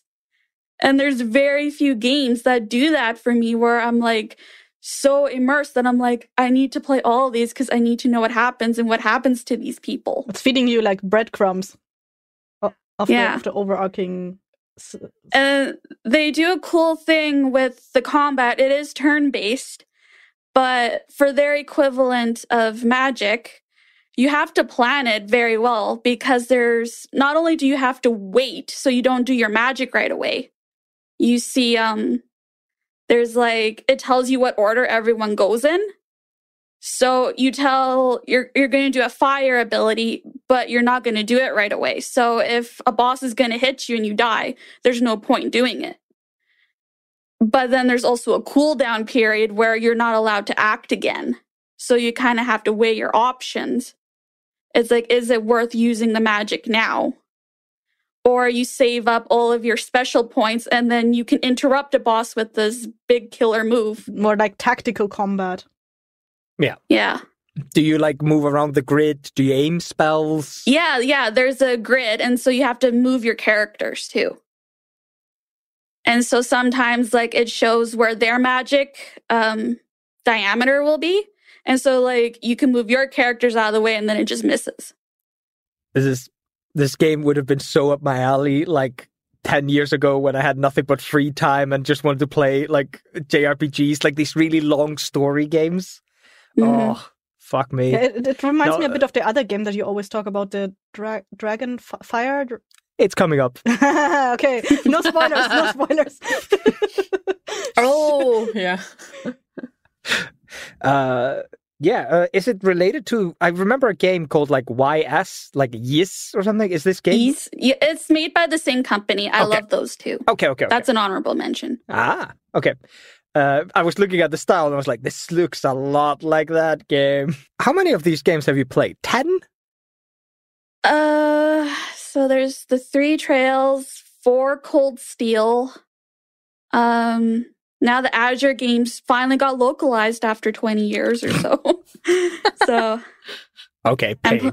the last one is in the mail coming. Oh, it's just in the mail. Yeah. Oh, nice. On its way. Oh, that's And then there's a new one coming out this summer. fucking lucky you having a series that is currently coming out that you're excited for. Like Yeah, and Japan is like 5 games ahead of the West, so we have to wait so long. Damn. I think you need to get that stupid learn Japanese video game that everybody was talking about years ago. Oh, damn. So yeah, I love them. They look super cute.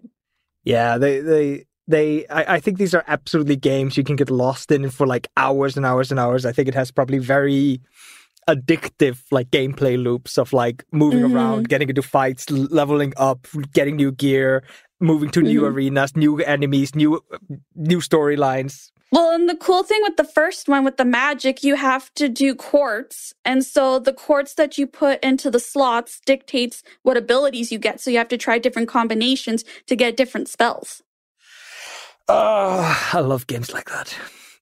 those games were so much better back before the internet. Now you can just look up the combos. This is related to my top pick. In it, there's a magic system where you can pick 1, 2, 3 magic elements to put into your spells, and they would either fizzle or become bigger and better. It's so fucking fun. I love that shit. I spent hours as a kid drawing the symbols, making a giant sheet of paper where I was like, what spells make what? And oh, goddamn. That reminds yes, me. I was. That reminds me of the game Alchemy. If you know it, where you just combine, like you start out with the 4 elements and you combine them and you get new stuff. It's basically that, but like put it in a game mechanic where it actually matters. That is the perfect. I'm in class and I don't want to pay too much attention game. The alchemy game, like that is the. I have played that in school too. What are you on about? There's this game called Alchemy, and it's like I think it was available as an app. I think it's now also available as a browser thing. And you start off with just 4 elements, like you have like fire, water, earth, and air, and you combine them and you get new stuff out of that. And then like the new stuff you can combine again with the new stuff, and then you get more and more stuff. Like you combine water and earth and you get mud. And then you can use the mud and combine it with fire, and you get bricks or something like that, or clay. You do air, and then you get clay, and then you do mud and clay, and then you get like construction material or whatever, and then you put fire. And then, like it's a very dumb. And then you like when you get into the end game, you get like very abstract concepts like society. Yep. Combine society. What do you get when you combine a society with a cold and heartless world? You get what you fucking deserve. And whoever, like, there are several people that made that game, so like, there's always like different kinds of end games that you end up with. But like, you can tell that some of the creators had like fun doing them, because like you combine the dumbest shit and you're like, this is never gonna work, and then suddenly you have like Utonium or some shit like that. Unobtainium. Ah, shit. Oh. Well, I think we know what we're getting Aethel for Christmas. True, isn't it? No, Jesus. Oh, God, no. How about you get him time? Yes. Time. I just need to stop playing the same stupid games and do some work. Yeah, you need to stop playing Hitman 3 and start... Hitman 3 is fun! Every time I'm at work and I log into Discord, I see you playing Hitman 3. I'm like, Aethel, aren't you supposed to be at work? I will be fair to Aethel. It is often he's just left the game logged in. Yeah, he's not actually playing it. Like I'll be fair to him on that. Like sometimes that's what he wants you to believe. But I have genuinely put like about 50 hours of playtime into that game in the last month. Like no hyperbole. I have wasted way too much time. Well, thank you for that, Sarah. That's a cool one, and I'm glad that there are plenty more to follow. Sadly for my wallet. Rip wallet. Rip. Okay, Aethel, what is your number 1 spot? All right, I'm gonna burn through my honorable mentions real quick. That's how I like to do it. All right, set a timer, guys. Set a timer. You need to send me this list so I can find these later. Do you want me to wait with my honorable mentions until we're done? Like, I genuinely can. Yes, please. Okay. We're going to do them at the end. Okay, fine. My number 1 game is Breath of Fire 3. It's a JRPG from PlayStation 1 era. It's a really, really simple game, but it's got just a very unique art style. 3D rendered backgrounds with sprites on top, which you move around. Very unique back in the day. Today, that is like the go-to way of like making things. It's got gorgeous art. It's got gorgeous music. It's got a sufficient plot. Let's phrase it like that. It's not the most obvious plot, but it's a very fun plot. It has an element of self-destruction and like how much control should humans have over their own destiny and their lives, like kind of thing. It's got fake gods. It's got so much good shit in it. It's a JRPG, turn-based battle, and it was the first one I ever played. And First game? first JRPG, like role-playing turn-based game. Turn-based game with levels, let's put it like that. Everything I played before that was like Quake, was like Tomb Raider, was like Full Throttle, like point-and-click games. I'd never played a game where there was a combat system which was interactive, and then when you beat the bad guys, you got XP. That was the first game I ever played with that. And I'm going to say it now, there is some magical element to that, to the idea of going into combat, beating enemies, and then the XP pops up.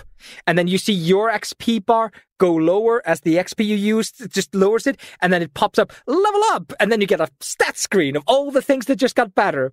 There is some magic to it. And our monkey brains love it. Because I was fucking 11 when I saw that for the first time. And I was just like, oh, dopamine and serotonin. It's loot boxes before there were loot boxes. It's so good. It's so good. It's a dumb game. No, it's not a dumb game. I absolutely love the game. The game's story is it's got so many fucking elements to it. All the characters bring something different to the thing. There's about 8 playable characters, if I remember correctly. 6 or 8, I don't remember exactly. And they all bring something different. And the ending boss is this giant snake monster, which has like a woman's top body, and its like ultimate attack is melting its own face and shooting lightning at you. So fuck yeah, it's a awesome fucking game. And it's there's so much I can say about this game. This is the first JRPG I ever played. It didn't belong to me. It belonged to a friend of mine. So I never actually got to finish it for like the first 8 years I knew about this game. I didn't have a PlayStation. I didn't have a console. This game lived in rent-free in my head. The two of us, we got to the desert, which is like the last fifth of the game, and we got stuck. We never got past it. For 8 years, we never got past this desert. There was no internet to look this shit up. And the internet we could look up was in English, and I didn't speak English. So It's not until I'm like 16, maybe 15, and I get a PlayStation 2 for Christmas, and I managed to borrow the game from him. And I played through that fucking game from beginning to the desert, and then I got to the desert, and I got my older brother, who knew English, I got him to sit down with me and help me get through the goddamn desert. And it was such a magical moment when I got through the desert, dude. It was like a game that had haunted my brain for 4 or 5 years. I got to the ending. I got to the final area. And the final area is completely different from the rest of the game. The entire game is fantasy with a little hint of technology. A lot of like sand and desert themes and a lot of Aztec stuff. But there's like robots here and there. And the final area is a full-on technomancy city. It's a giant metal city in the sky with robots. And it's so different, and it blew my mind as a kid. Oh, I absolutely love that game. Reminds me of the early Ghibli stuff. Oh, you can turn into a dragon, and you use genes, as they're called, and you get to mix up to 3 genes to make different dragons with different elements. And there's like 7 like hidden dragons that you cannot get without putting 3 exact genes together. You can miss a bunch of genes while you play through the game, so you cannot get those dragons. It's so fun. It's such a fun game, and it has like betrayal. It has a character that, like, when he meets you, he's like, "Hey, I'm gonna have to kill you because I killed your parents," and you're just like, "What the fuck do you mean? I'm an amnesiac and I don't understand any of this." And he's like, "I kill dragons. You're a dragon. You are the last dragon. I have not gotten to meet God because you're alive." And then he takes you to meet God, and then he tries to kill you, and you kick his ass. It's so good. It's such a good game. I need to play that game on stream and just talk about all the fucking different elements of this game I absolutely adore. It's dubiously available. Dubious. On PC. Yeah, no, you need to buy it at Walmart if you're going to play that game, because that is the only way to play it on PC is to buy it at Walmart. The only thing that you can legitimately get is the soundtrack. The soundtrack's so good. It's got such a jazzy air to it, and the overworld theme's fantastic. The battle theme's fantastic. Recommend wholeheartedly. If you enjoy JRPGs and you want to play a game from like PlayStation 1 that's like just this weird little magical gem, this weird little thing, grab it. It has a couple of moments where the game does not signpost what you're supposed to do. It's got a real bad case of that in the beginning. You're expected to go to like 3 different locations with no signposting. You're just supposed to wander. You're just supposed to find those areas. But after that, the game becomes much more streamlined, you know, much better what you're doing, and it's so fun. So fucking fun. God damn it, I need to play Breath of Fire 3 again. I've played that game through probably like 20, 30 times, and I need to do it again. You do talk about Breath of Fire 3 a lot. Like, a lot. I remember when we were first doing TLD, after I think a couple of sessions, you were like, is this a Breath of Fire 3 reference? I'm like, no, buddy. I've never played that game in my life. I don't remember what that was about, but that does sound like me. I think, to be fair, I may have been after the break, the hiatus, or during the hiatus. Was it because you went into the desert and you were having PTSD? How do I get out? Help! How do I get out of the desert? No, I think it's after y'all met Kesa. You asked me about the Breath of Fire 3 reference. I'm like, no, it's not me, buddy. No, yeah. No, Kesa feels very much like Breath of Fire 4. Yeah, a different game, also fantastic, not as good as 3. By the way, fucking video games, they will be the death of me. Breath of Fire 4, very similar to Breath of Fire 3, very good. Breath of Fire 5, somebody took a bunch of Adderall and just made a completely different game. It is not a JRPG. I don't know what the fuck that game is. It's a good game, but it's not Breath of Fire. It's not what I wanted. And the series dies. And then 2019, I hear whispers on the grapevine, Breath of Fire 6, and I'm like, no, fuck yes. Fuck yes. What do you mean mobile only? What do you mean? That just kills it. It's a gacha game. It's a box, throw money at it. No. They want to milk that cow. It's only in Japanese. It didn't even get translated. It's just nostalgia. Wank. It's like that Full Metal Alchemist gacha game. At least Full Metal Alchemist has just a really good series. I mean, you got Breath of Fire 3. I know. Breath of Fire 2 is also fun. And Breath of Fire 1 is just a Nintendo nightmare. Like... Oh my gosh, I tried that on the online Switch thing and I stopped after 10 minutes. I'm like, I am frustrated by. Did you try Breath of Fire like 1? Yes. Oh shit, I didn't know they had it on the Switch. Oh shit. Yeah, it's on their online, Nintendo Online. No, yeah, the like old Nintendo RPGs are terrible. Like, they're just terrible. You can't convince me otherwise. Even Final Fantasy 1. Mm-hmm. All right. Me. Well, thank you for that, Aether.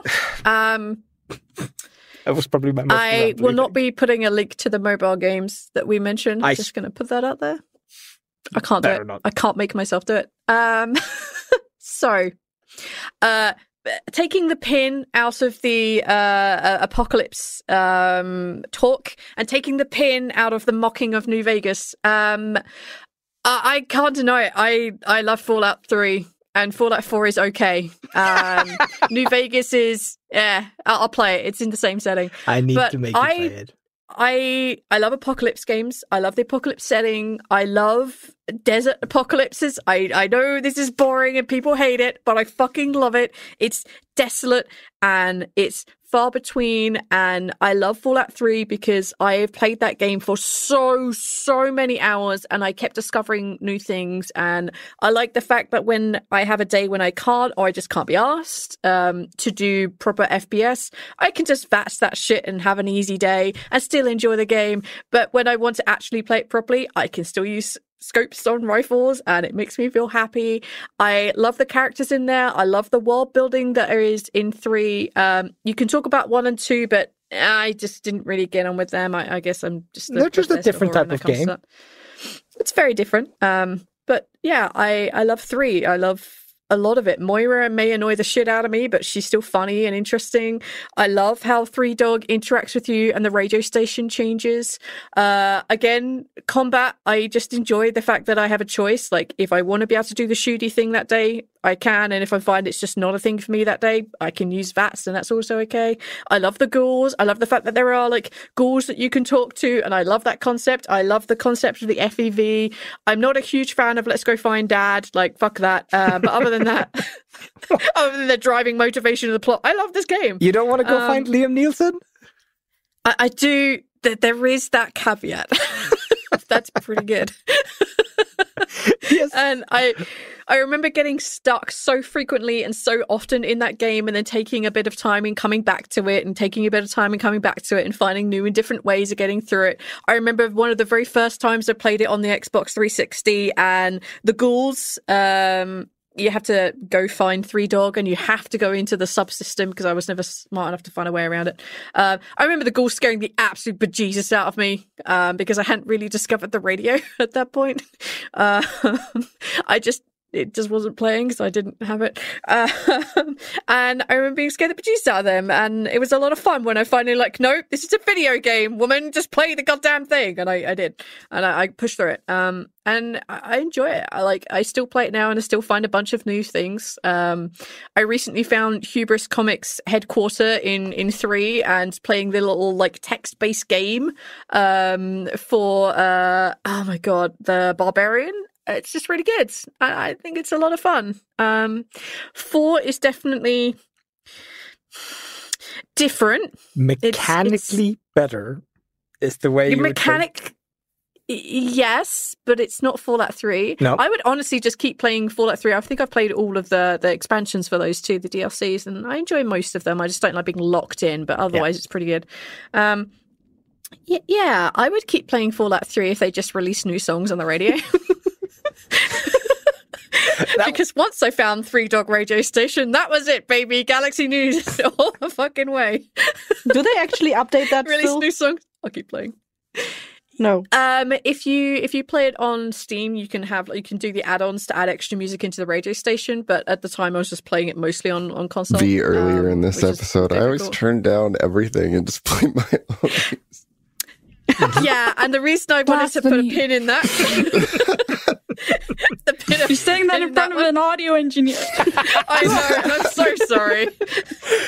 But quite often I find soundtracks in games to be like really repetitive, and like these guys know very well, but I if I listen to the same piece of music over and over and over, and it genuinely drives my brain nuts. I can't cope with it. The fact that anyone can listen to like chill beat music, it drives me insane. I have to turn that shit off immediately. And I find if it doesn't have any vocals, I don't engage very well with it, so I usually turn everything off. And Fallout is my exception, because they have legitimate songs that I can get on with, and I love it. You're insane. So, yeah, 4 is different, and I enjoy it to a degree. I can't play it as much as I play Fallout 3. 4 is still enjoyable. New Vegas, I'll make you play it again. Enjoy as much. You just haven't played it right. It's interesting. It's like going into Mario hoping to be able to do a pacifist run. No, you're killing Koopas, you're killing turtles. That's the gameplay. No. It's the fact that, like, in Fallout 3, everything feels like it's legitimately been destroyed. Like, fuck 4. 4 is irrelevant in this conversation. Yes. 3 feels like everything around you has legitimately been destroyed, that you've actually just gone through a nuclear apocalypse, and there are ghouls here, and there is this, that, and it's really spread and far apart, and you have to scavenge properly to find stuff. In New Vegas, you walk, like, 5 minutes up the road, and there's, like, a settlement, and 5 minutes up the road, there's another settlement. It doesn't feel sparse enough for what should be destructive. And like, yeah, they have geckos. The gecko things are pretty cool. I'm not gonna lie. Like, those things are fun and they look really cute, and I feel really bad for shooting them, but hey, I'm gonna kill them. Yeah, like, I just don't enjoy that as much. Like, give me an apocalypse, make it real, man. But it's far apart. Make it want me to kill me, not like there's a casino in the middle of fucking nowhere in the apocalypse. It feels more like, immersive when you actually have to look right. for the things, instead of like just passing through a city and then basically finding everything around the corner. Well, there wouldn't be any settlements in a world like Fallout 3 where there are 500,000 bandits between every town. Like, how does anybody know or do anything there? There's super mutants and monsters. But in New Vegas, there's a fucking casino. Not one. There's millions of the bastards. They're everywhere. It's critical and there's like a big shining city. There's like, no, that makes no sense. This thing is going to be looted to shit. People aren't going to turn up there and gamble. That makes no sense. There's a legitimate and genuinely story-critical reason why the city's still there. I know, but it's so preposterous. It's not at all. How is it more preposterous than like a bunch of runaway slaves deciding to make a gang at the Lincoln Memorial? That's more preposterous. No, wait, the slavers are hanging out there. Everyone is hanging out. There's super mutants at the other end of the water. There's super mutants literally shooting at them across the wall. They're like, yeah, let's stay here just to show those slaves. They better not try to hang out with the Lincoln Memorial. No, that's way worse. So yeah, Fallout, one of my favorite series. You're terrible. You're terrible. New Vegas is not wrong. I'm not talking about New Vegas anymore. So yeah, like Fallout inspired the first role-playing game I ever ran, because I was fed up of playing D&D, and I'm like, oh, fuck this shit. I want to play something set in the Fallout world, and I was told, do it yourself. I'm like, okay. And that inspired a role-playing system that I wrote with my buddy Thirsty, and that inspired the Kino campaign, even though that went drastically off the rails. It's nothing like it was originally intended to be. Like, I have a lot to thank for Fallout, and I still enjoy it. Like, if you give me an option, what do you want to play? I'll play Fallout 3. Give me good radio. I'm sorry, Sarah, but I still turn all the footsteps and FX down and just have the radio. You're terrible. Absolutely terrible. Blasphemy. Yeah. I'm sorry. I just can't. We worked so hard on it. I know, and it sounds really good the first time round, but when I'm 40 minutes in and it's the same fucking music, I just want to die. You don't have the autism gene where you enjoy the repetition of the battle music loop. Yeah, for like 3 days straight, or however long you listen to your Pac-Man girls dance thing. You're just jealous. Yeah. So that's it. That's my top spot. Kessia, me again. Okay. Chicken. Yay. On my top list is a series called Overlord 1 and 2. And in that game, you play this big, mean overlord kind of guy that has like armor that looks like Sauron. No, I'm not gonna stop. I'm gonna. Yes. How is Journey not on the top of your list? I'm gonna tell you why it's not on the top of my list. Because it's my honorable mention. Because I did not want to put anything on my list that I have either already mentioned or not played myself. Okay, fine. Because I have Overlord. I had Overlord in my honorable mentions. I had to trim it down to under 30. So, just 30. But like when you started talking about it, I'm like, have you forgotten Journey? I'm not gonna talk about Journey again when I've already talked about it on the multiplayer episode. Okay, sorry. Overlord 1 and 2, you play like a Sauron-looking motherfucker. Yes. And you have it's so good. A bunch of little minions that you commandeer around. Yep. They are great, and they are my spirit animals. Yes. Those the name? Disney minions can fuck right off. They have nothing. Oh yeah, Jesus. The Overlord minions, when they come out, I was like, no, the minions are supposed to look like this. They are adorable. They're supposed to be tiny, evil, rambunctious little creatures, but they're just too adorable in my mind. I have little figurines of them. Guess is showing us the figurines. Hang on. Oh, it's a red. Amazing. No. Oh, it's a brown one. So, oh, if I just need to say this out loud. Okay, that's so cute. They're so good. If you ever please send pictures so I can put them in the show notes. If you ever played Pikmin and you thought to yourself, this needs more Lord of the Ring vibes, go play Overlord. It is a better, funner version of Pikmin. I've never played Pikmin. I've never played it either, but I have seen like it pop up every time when there's like, recommendations, similar games. Yeah. Yeah, it's literally the same game. I have this sneaking suspicion that somebody at Nintendo was looking at the Overlord and going like, I don't like that. It's too violent and spiky. I want things cuddleable. I'm gonna Kirby this motherfucker. But the minions are cuddleable. Yeah. No, Especially they're very like gross. how liberal they are with their own body parts. They're just losing eyes, limbs, Yeah. like for the Overlord. They don't care. For the Overlord. And So good. back before I'm sorry, hang on. Let me put this back into the thing. I don't want the audio to be fucked up because I'm handling some styrofoam. Back when, just before I fried my first iPhone 3 or 4 or whatever the fuck I had back in the day, I actually had the Overlord sound effects. Like I took them from the game and I put them on my phone as notification sounds. And, like, every time I got a notification, I was like, and there was this this scene in Overlord 2 when. So in Overlord 1, there was the thing where the minions were always playing with sheep. They got always excited when they saw sheep. Yep. And then, like in Overlord 2, they found like black sheep, and the minions were like, "Look, it's new sheep!" And I had like that sound effect, like just this new sheep. It was my notification for when I got a new message.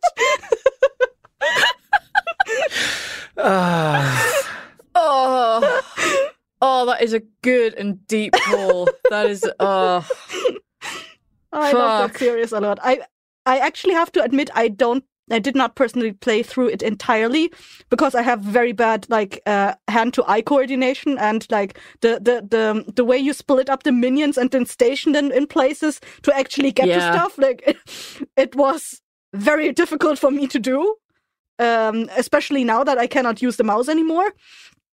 But I was like sitting next to a friend of mine who was playing it. I was watching over his shoulder and like interacting with him, giving him advice what to do in the moments and stuff like that. So it still felt like I was part of the gameplay.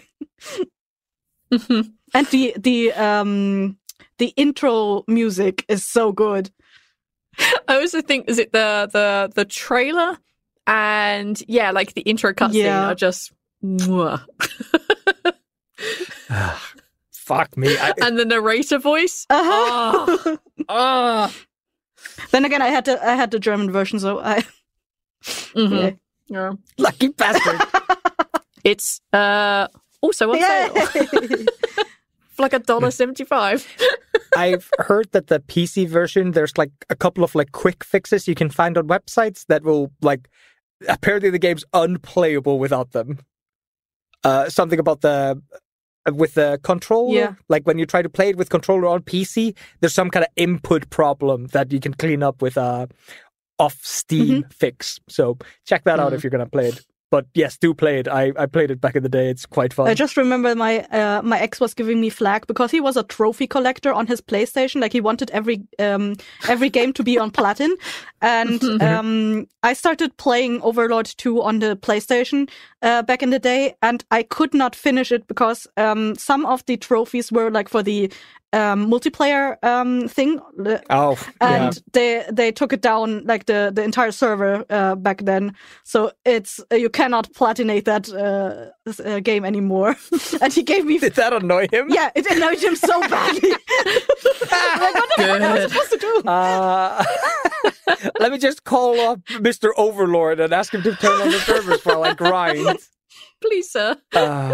It like Overlord gives me very, very similar vibes to Dungeon Keeper. It has that like you are playing on the wrong side of the tracks, and it's very tongue-in-cheek kind of humor to it. Like Overlord and Dungeon Keeper have that same kind of like tongue-in-cheek humor. It always reminds me like I can't think of one without the other. Yeah. Just that's actually a similar humor that you find in Bard's Tale. Like Bard's Tale is a little bit less so. Like it's still like on the fence, like because of the you can either choose the good or the bad side. Like Overlord, you're definitely the bad side. Yeah. but it feels very similar, like for the humor and the tongue-in-cheek thing. Yeah. Well, thank you for bringing up a beautiful memory, Kezia. Fucking Minions, man. Yeah. Fucking Minions. I still love the, all right, Neil. the intro of the second one. Yes, it's so good. The year. I like, again, is I don't know what the 2000. voices were in German. They're pretty good in English. Take me on a journey, Neil. I'm going to close my eyes. Come on, Neil. Let's go. go. The year. Back in time. Yes. It's Dragonborn is 2006. Neil's watching the movies that he's gonna watch for his whole life. Those not following along, Neil only talks about movies from 2006. Oblivion is my number one. I'm pretty sure I've talked about it before, but you know what? I'm going to talk about it some more because I like it. Todd that Howard much. approves. It was so good back then. Oh my goodness. I bought that game and back in the day, you'd sell games to GameStop to try to get a new game. Yeah. I sold Oblivion like 5 times over and kept buying it. And then they changed it to an M rating. And my mom was like, why is this an M rating? You know, like, Mom, first of all, I've played the game a million times. I sold it once when it was rated M. Listen to me. I have all the Grand Theft Auto games. There's no titties in this one. It's fine. Listen. But yeah, back in the day, back when I had to get my mom's permission to play mature games. Oh, Jesus. The game Those felt were so days. alive. It was such a lush world. It was like another introduction to high fantasy. Otherwise, at the time, all I would have is like Lord of the Rings. And yeah, I liked Lord of the Rings back in the day. But like, it was like another branch of fantasy, and it was like another introduction into more fantasy games. It was so good. I played so much of that game back when I was a kid. It's ridiculous. I still have my old Xbox 360, and I'm pretty sure all my saves are on there. I gotta extract them one day. But I remember playing through so much side quest nonsense just because I liked just exploring, you know? I played through so much side quest nonsense that I forgot that there was a main campaign until I just ran across this random place. And I was like, what is this? Oh, this is... I remembered about the main quest. Oh, right. The I remember- cultist. Yeah, I remember side questing so hard that when I decided, like, yeah, I'll go check out Wayne and Priory, whatever the fuck it is. And then you went to, like, Bruno, whatever the fuck it was called. And you go there, I'm like, everything's killing me. I'm dead. Like, I did not level skills appropriate for this game. Oh, no. And then I never finished the game until, like, a couple of years before I came to Iceland. Like, the game had been out so long, I just had not ever completed the main quest. It's so good, too. It didn't need to. Like Oblivion has probably the world's worst leveling system. Like, I don't think there's a game out there that can fuck you as hard as Oblivion does. But no, Oblivion is fantastic. It's got a really fun main story, no matter what other people say. Yes, Oblivion gates get repetitive, but it's fun. And it's got so much content. Just, Yeah. holy shit. You can keep playing that game. The soundtrack is so The soundtrack good. is good. V. I wouldn't know. The I may have had me, it on V. the Xbox, but I still turned the sound down. The soundtrack is Please. so good. I still, to this So day, my alarm clock sound is a song from Oblivion. Do, do, do, do, do, do, do, do, do, do. V, I know your problem. Fantasy worlds just lack wind shells. Mm. And then all the instruments come in, and then Neil knows to wake up. It's time to play Oblivion. Oh. So, what kind of playstyle do you like doing in Oblivion? Like, do you always end up as Sneaky Archer? You know, I do. And these days, I only do like the first half, I guess, of the Dark Brotherhood because I always feel too bad to go back, and then everyone's cool with me because they weren't before and now they are, and then the game wants spoilers.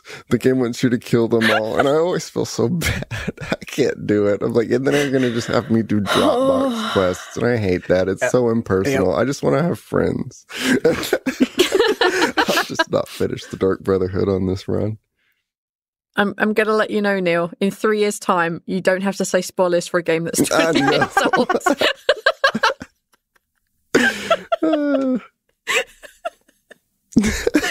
Did you follow the hype for Oblivion at all? Like, or did it just appear on your radar when it was out?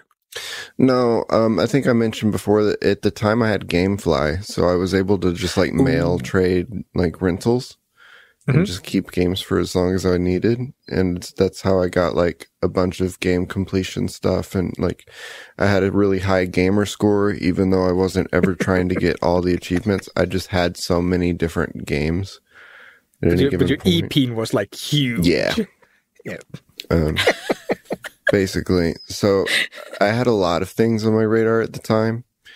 I played a lot of different stuff and it looked very good. I mean, I wasn't like not attracted to the style. It's just like I probably wouldn't give a lot of things a shot today that I give shots today because I just like that genre now. It's like something has to introduce you into that genre.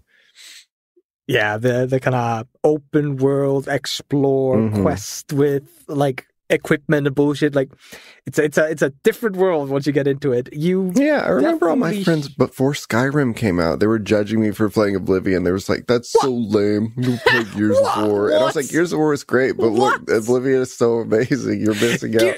And then they got so into Skyrim, and I was like, "Yeah, see, yeah." Now come back and play my potato game called Oblivion. Yeah, it's dated. Come on, but it still stands up. It still stands up. No, it's a fantastic game, and like if Morrowind wasn't basically, I know Morrowind is like Oblivion to Skyrim kind of stuff. I know. It's I've tried. Backward. I've tried. I tried recently. When you get into it.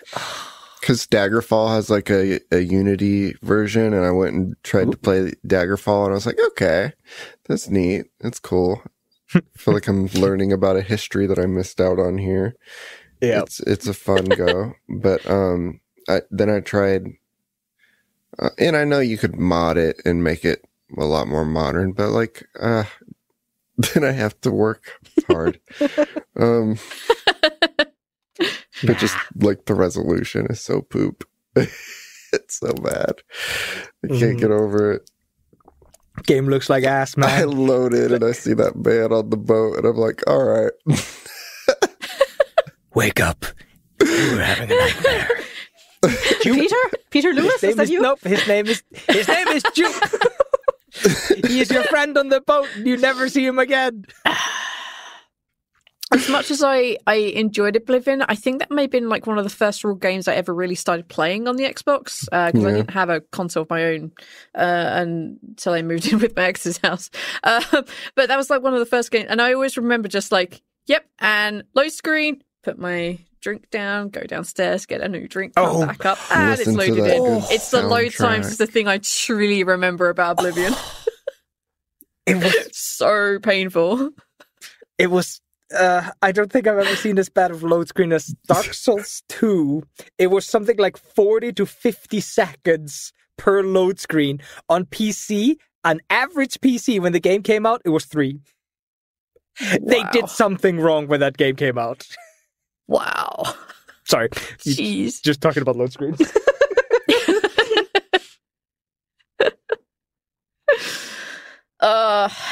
Yeah. Oh, I want to quote something from a German audio drama so hard, but I'm struggling to get the joke together.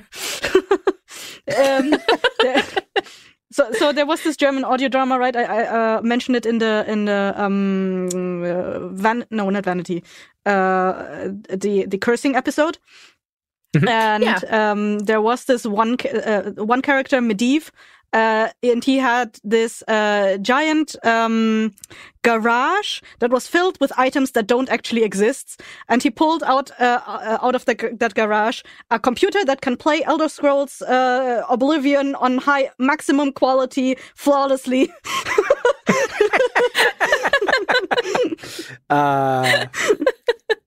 You can today. With technology the right 20 years on, you can finally play that game. I had a Microsoft Surface 3 at one point, and I could play Oblivion on it. And it was like the base model. You can play Oblivion on lots of stuff nowadays.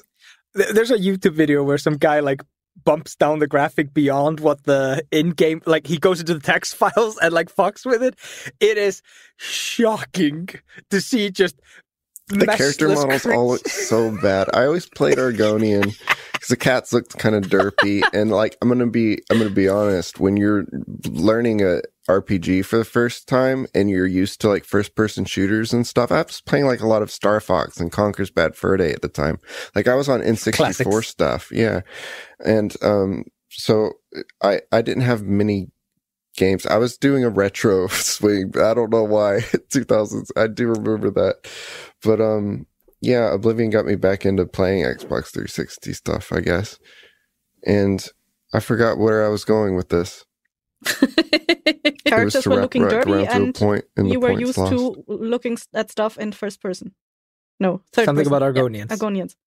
And cats look derpy. No, you know what's intimidating? When you read immune to diseases and whatever else. And I was like, oh, that sounds like a scary gameplay mechanic that is going to just ruin this whole experience for me. And so I was like, I'll absolutely choose to be a cool lizard man and not and have no disease. Wasn't it also can breathe underwater? Yeah.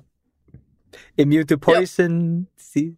It's like, wait, what do you mean I there don't are want to diseases deal in with this that. game? Oh my goodness. Yeah, I'll choose What do you mean that. I'm going to drown? Fuck. That sounds awesome. Fast forward 20 years later, Lizard and man he's it basically is. playing an Argonian with a disease. But he can't breathe underwater yet. Getting there, getting With the there. help of balance, he can. It sounds like a spoiler. The deep pool. Oh yeah, I know what you're talking about now. I tried going back and making like a raw character in that because of the fact that you can make unarmed like a skill tree in that game where you couldn't in Skyrim. Yeah. Skyrim had like a pair of gloves or something that did unarmed, but otherwise there's nothing. But Oblivion has like a whole skill tree for it, I think. In Skyrim, in the heavy armor tree, there's a perk that allows you to do your glove armor value as damage while meleeing, and that's it for melee damage. Yeah. I have a lot of opinions. You can't like make you can't make like an unarmed monk in that game. I tried. You can definitely mod it in. I'll get you a good monk mod. I need it. You can make a very convincing raw, of course. But like they specifically have like the red chin option, and so you can definitely like exaggeratedly make exactly raw. It's funny. Damn. But you can't do unarmed, which ruins the whole thing. So here I am with magic and like swords, and I'm like, this isn't raw anymore. You're not my I real have to raw. be so much more useless than this to be really living the raw experience. Also, you need the option to hug NPCs randomly on the street, and they will help you. Yeah. Mm-hmm. Otherwise, You it's not introduce raw. like cursed magic objects into the game to have me equip them all to really sell me the experience. Well, Oblivion is a good choice. Like, Oblivion, you can say Morrowind and the other one, Skyrim, and whatever hellscape they bring out next.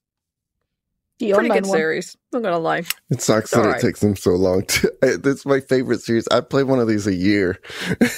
I'd go hard. I'd take vacation weeks. You can if you want my money, you got it.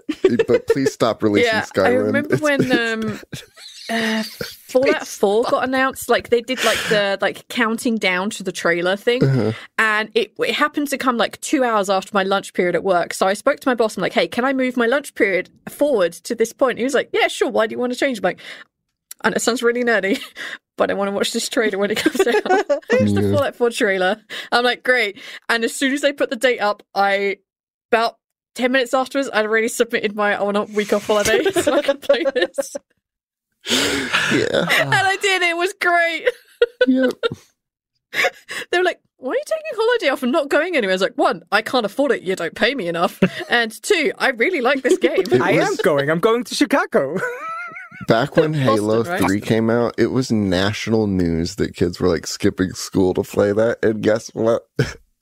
My mom's a teacher and knew how important school was, so I got to get off that day. She brought my ass home, and I played Halo all day. You fucker. Mark's mum. My mom wouldn't let me watch TV when I was sick. She would not let me take days off school to go to play video games. Oh, yeah.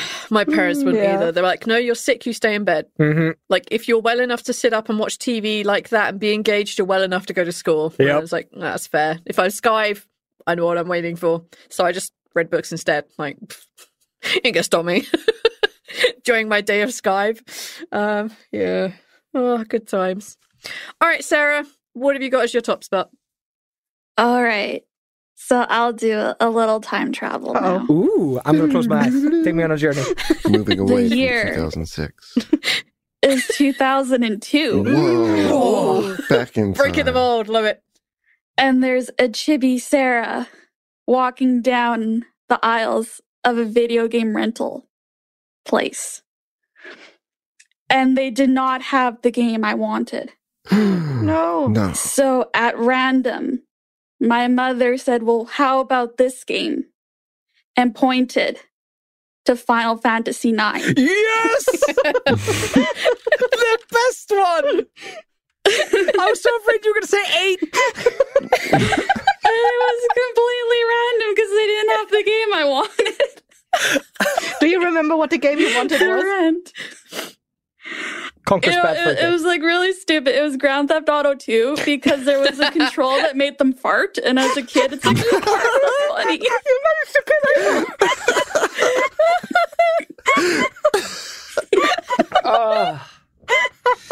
Oh shit. So yes, Final Fantasy IX. My all-time favorite game, my all-time favorite Final Fantasy game that spawned an obsession. And it still goes strong to this day. Shit. The characters, I just love them. Vivi, I want to hug him. The poor guy. Just trying to find where he belongs in the world. Doesn't know what he is. But he eventually finds the place where he belongs. After so much soul searching. The soundtrack, people kind of make fun of it because it has the most songs out of any Final Fantasy game at that time. Like, there is an insane amount of songs on there. So it's like you don't really get that repetitive loop. Like, every little area has its own kind of song. Like 2 thumbs up. Like even the stum area where you travel by bugs on carts, where they're like hanging from the ceiling, Goo Road or whatever, has its own goddamn song. Yeah, the Rue place. Mm-hmm. Yeah. Oh, I hated that. I used to get lost all the time as a kid, but now as an adult, I can do it like no problem. And I'm like, why was this so hard as a child? They have like some secret anti-child mechanics built in. just make the entrance area confusing and children will never come to your house. No, Final Fantasy IX, like it was on my list, but I had to take it off because I couldn't have Breath of Fire 3 and Final Fantasy IX. Like, they're both basically JRPGs from almost the same era. Like, Breath of Fire 3 comes out in 1999, I think. It's like... and 9 came out in 2000. Yep, it's right next to each other. Oh, holy shit. So yeah, it starts out as this fun, bright colored characters look cartoony with like big hands and like exaggerated costumes, and then it just gets so dark by the end of disc 1. You're like, oh wow, shit just hit the fan. This is not a happy game. Oh, are you talking about the destruction of Lindblum, I think it's called? Burmecia? Is it Burmecia? Yeah, you're probably right. Yeah. With Freya's home. Oh, yeah. Yeah. Fuck. Yeah, Kuja just comes down. He has this silver dragon in the back, and he's like, he looks so girly but menacing at the same time. Kuja's the best. He's one of the best Final Fantasy villains ever. I have a soft spot for Sephiroth, mostly because of George Newburn's voice when Sephiroth got a voice. But Kuja's up there. Oh, fuck. No. All right. I have never played any of the Final Fantasy games. And you never will. And I probably never will. But is it flat or side-scrolling? Is it 3D? Do you have party members? Yes, you have party members. I have It's no idea. 3D. Mm-hmm. I think it's actually painted backgrounds mixed in with 3D. Yep. So they have I think it's always a good aesthetic. gorgeous And it looks painted very backgrounds. pretty. Oh, did you see the thing that happened with the Final Fantasy IX release on PC? No. The backgrounds are still like 360p or 460p or something like that. But the models get blown up and extra pixels added to them up to 1920p.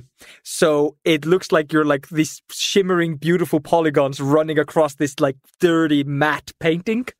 And somebody grabbed the frames from every single scene and he ran them through like an AI like cleaning program. And then he sat down and he cleaned all the AI garbage, like wayward eyeballs and like chairs that aren't supposed to exist. And he uploaded it. It's like 40 gigabytes or something of just beautiful matte backgrounds to fix the game so it looks gorgeous. Oh, Square. They lost the original matte paintings. Fucking Square. I think they lost the original code too on that one. Those fuckers. They're too busy remaking like fucking another Final Fantasy 10 or 13. Was it 13 that just randomly got an extra game even though nobody liked it? Yeah, they got 3. Of course. The worst one got 3 continuations. Was that the thing with lightning Or no, returns? 2 continuations, 3 altogether. Fuck me. I never played Final No, Fantasy no. itself. I just played like the predecessors. I think the Secret of Mana games. I didn't play them in their entirety. I just played them with friends together. Oh yeah, that was back in the day when you had like, oh god, what was the console called? I think it was the SNES. Where you could have Super Nintendo? where you could have like 3 players play together on the Secret of Mana games. And like I played that with friends together and we had the most fun. We were most of the time back in the day when it was just like pixel sprites walking across the fields and like the sounds of the characters and the attacks and everything was just like, you know, those little 8-bit sounds, and we were trying to outdo each other, like who can best reiterate whatever the fuck these creatures sounded like. Oh god. Fuck. Fucking Final Fantasy 9. I want the remake rumors to be true. Keep dreaming. Square Enix doesn't do anything cool anymore. But everything else on that list came true. Actually, you know what? I shouldn't be talking shit. There's a band out there called Protoman that had, like, they released 2 albums 20 years ago. I sat down and recorded something, and in the ending of the recording, randomly, unconnected to anything else, I said, Protoman is never releasing album number 3, get over it. And then, like, next day, they announced it. So I shouldn't be making any promises. Like, I am the opposite of a fucking, like... You're a naysayer. Yep. It was either the musical. Yeah, I think it was the Songs from a Musical episode that we did. Like, it's either coming out in the next couple of days or before. But yeah, like immediately after we recorded it, Aether was like, "Oh shit, that's now included in the reference notes." Aether got his own words. Yep. Let's hope. Fingers crossed. I'd be so game for that. But check out Project Memoria. Okay. Like, it's just a bunch of people remaking the graphics on what they would like to see. And it's just really cool seeing, like, modern graphics of Final Fantasy IX and animations. Are they actually remaking the game? Final Fantasy IX. Okay, the other thing was, like, router salesman. Probably not them. Oh, that's gorgeous. Holy shit, that's gorgeous. Is that actually like, are they remaking the game or are they just making screens of the? Well, it's from everybody else's opinion. It sounds like it's a good game. It's a good one. It's a good one. Thank you for that. All right. The question is, how many oral mentions do the rest of us have? And should we just do 1-for-1 with Aethel? I probably have more than all of you combined. Yeah, I only have 3. I have 3. Neil, what have you got, Neil? I can look for some. I've already named a couple. Oh god, that's true. I think you did some of your honorable mentions as we went along, so a little off the hook. All right, we're going to do Aethel last because I think that we may be able to knock some off of his list by what we mention. I don't think I have any crossover with Aethel. I highly doubt me and Cassie have a lot of crossover. No, never. I'm actually surprised that Hollow Knight hasn't been on your top 3 list. I had to pick, Cassie. It was painful, dude. How much emotional damage did you take? Oh, dude, my sanity's at 0. Actually, I'll do mine. We'll stay in the same order, but we'll just do Aethel last. So on my honorable mentions is Left 4 Dead, because I shouldn't have forgotten it in the first place. Mm-hmm. I love that game. It's really fun. I have lots of fun memories of trying to get my friend to play in like the hardest mode and then immediately shooting him in the back with a shotgun. One of my favorite memories of that game. It's also just super fun. 2's okay. I don't enjoy it quite as much as 1, but 1 forever, made with pure love. And also the sounds on that are good. I do listen to that with the sound on because you have to, otherwise you'll die. I also am going to mention Guitar Hero 2 because I probably have sunk more hours into that game than literally any other game in existence. Yes. I could not do it now, but I used to be real good. Not so much anymore, I'm too old. I love that game. Its soundtrack is baller. And I'm actually going to bring up an arcade game called House of the Dead. House of the Dead 1, 2, 3, 4, and Scarlet Dawn.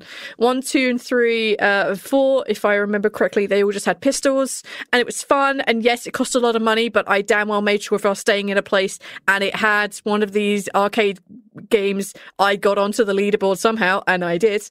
And Scarlet Dawn had Uzis. Sorry, what was not to love? They're my honorable mentions. All right, Cassie, what have you got? As I mentioned earlier, like Journey is definitely one of my honorable mentions. I did not put it on the list because I did not want to talk about it again. But like, I love the entire aesthetic of the game, of like and like the simplicity. Like, it has like a very unique art style that you can pick out of any game anywhere.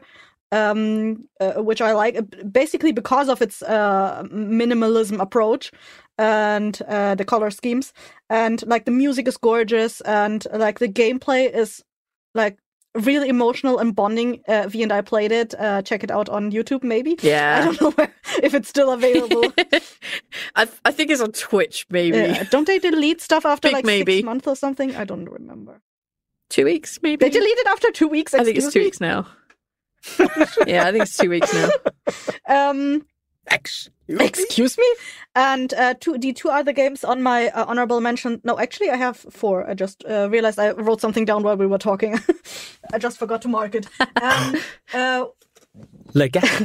One is Gothic 3, which is from a German studio. I did not play it entirely through. I just remember like starting to play it, and like I really liked the gameplay mechanics in it. It is like, it's basically a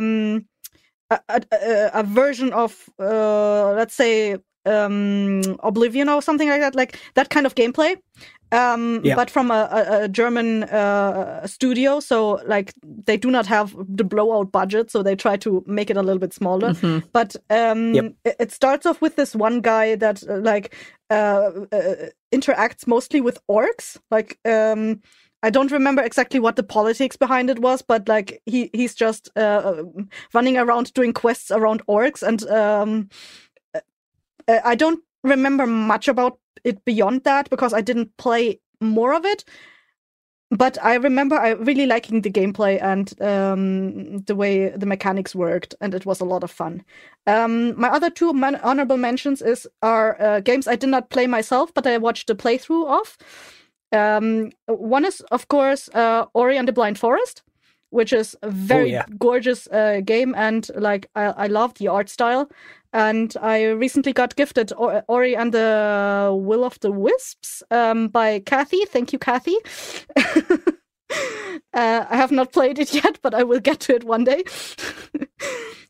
And my other one is The Longest Journey 1 and 2, which I don't remember a lot of anymore, but I remember really liking it.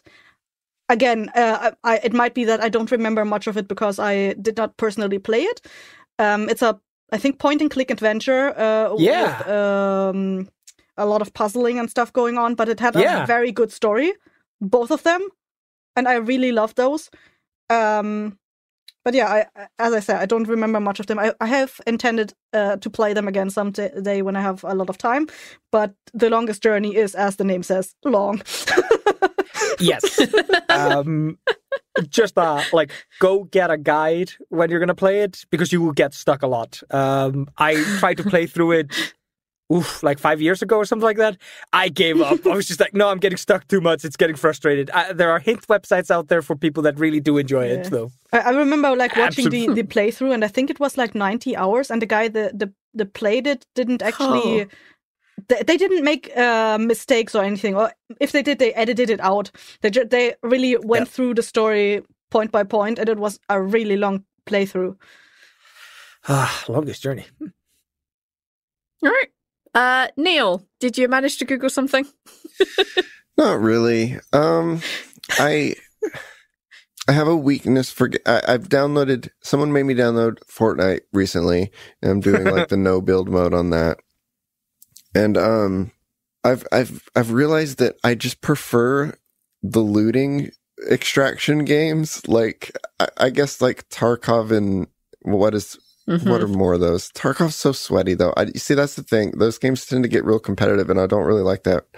But there's a kind of fantasy based one that's been doing Dark demos. Darker? Yeah, I've done the demos of Dark and Darker. I am... Thanks Oblivion for probably like being the cause of this too. But if a game has collecting things as a goal, that's all I need. That's so fun. Are you kidding? Dangerously collecting stuff.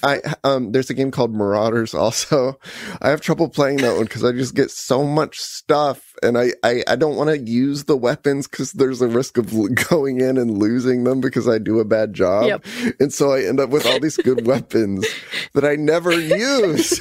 I don't even know how they shoot because I can't fucking stand losing things.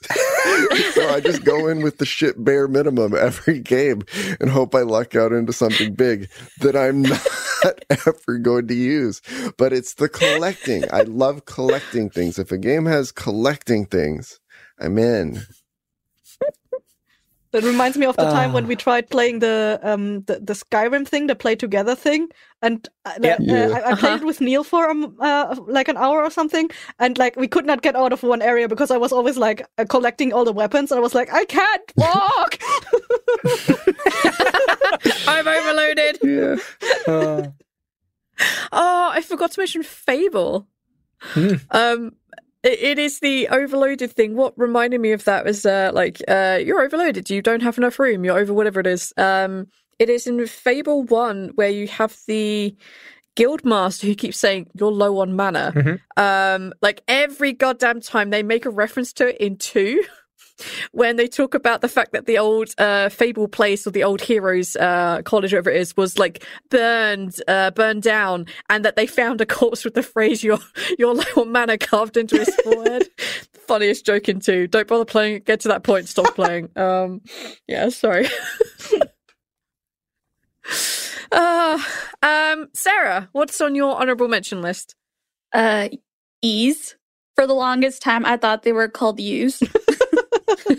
Does anyone even really know how to pronounce them? Who knows? Wise? Oh yeah, the YS game. Yes. Yeah. And gosh darn it, Adel, stay away from ships. You capsize one every time. It's the running gag in those. Anytime the main character's on a boat, he gets shipwrecked. Oh, I thought you were making Unluckiest sailor. I thought you were making a joke about shipping characters. And it's kind of funny because the 10th game has just been announced and the main artwork is like a ship. And I'm like, oh, that's not going to end well. I see where this is going. This does not bode well. Second is The Legend of Dragoon. Ooh, yes. The updates make it a little more playable. On the original PS1 version, if you changed into a Dragoon during certain boss fights, the game's soft locked. And so you just get stuck on this black screen. And you'd have to turn the PlayStation off and do it all over again. No. But that's been fixed now. And they have a rewind function now. So there was this thing called additions.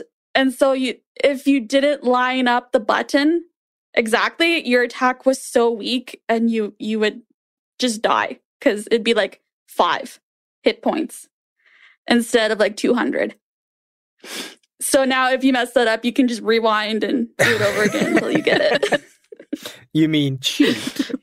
You don't call it cheat. Correction error in a different timeline. It's not a cheat. It's an enhancement feature. Yeah. Accessibility, man. It's a feature, not a bug. Oh, shit.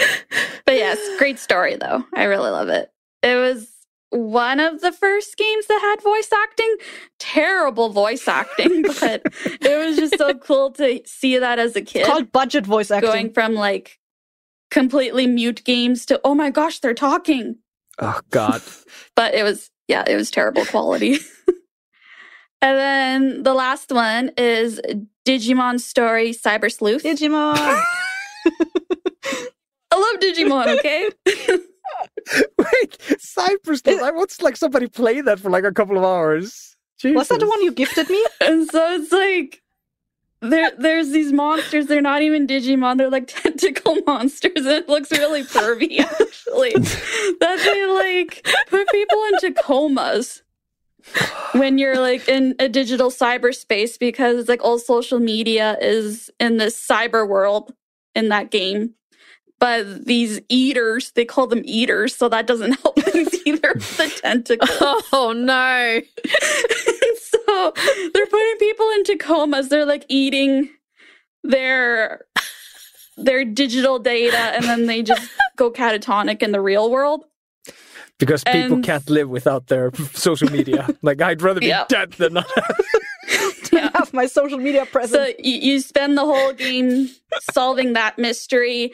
And then at the very end, after you've spent like 50 hours raising your Digimon, they basically sacrifice themselves so you can live and they all die. Aww. There's nothing you can do to save them. And you're like, oh. Spoilers. I honestly thought when you started Digimon, the newer game would be on your list, the one that just came out last year. Survive. Where everyone dies. Their Digimon eat them. If you're mean to your Digimon in that one, they will shadow Digivolve and they will eat you. And you're dead. Good. Consequences have actions, but whoever says that is obviously going to be the bad guy, right? Shouldn't it be the other way around? It should be. I think V is having a stroke. I'm having a minor stroke. Leave me alone. Sorry. Hugs. What's hard, brain, slow. You can do it. Did an eater get you? Oh no. V, look at your Twitter. Is it still there? No, it's not. There's no tweets. Oh no, V's gonna lose consciousness. Oh no, soon. we never had a Twitter to begin with. I did, and then I deleted it, and Nathan was like, No, shouldn't you didn't delete it. Digimon someone ate it. starts tweeting on your behalf. Yeah, when I realized you linked to it in a bunch of like descriptions in a bunch of like shows and episodes, I was like, you need to grab that before somebody grabs that.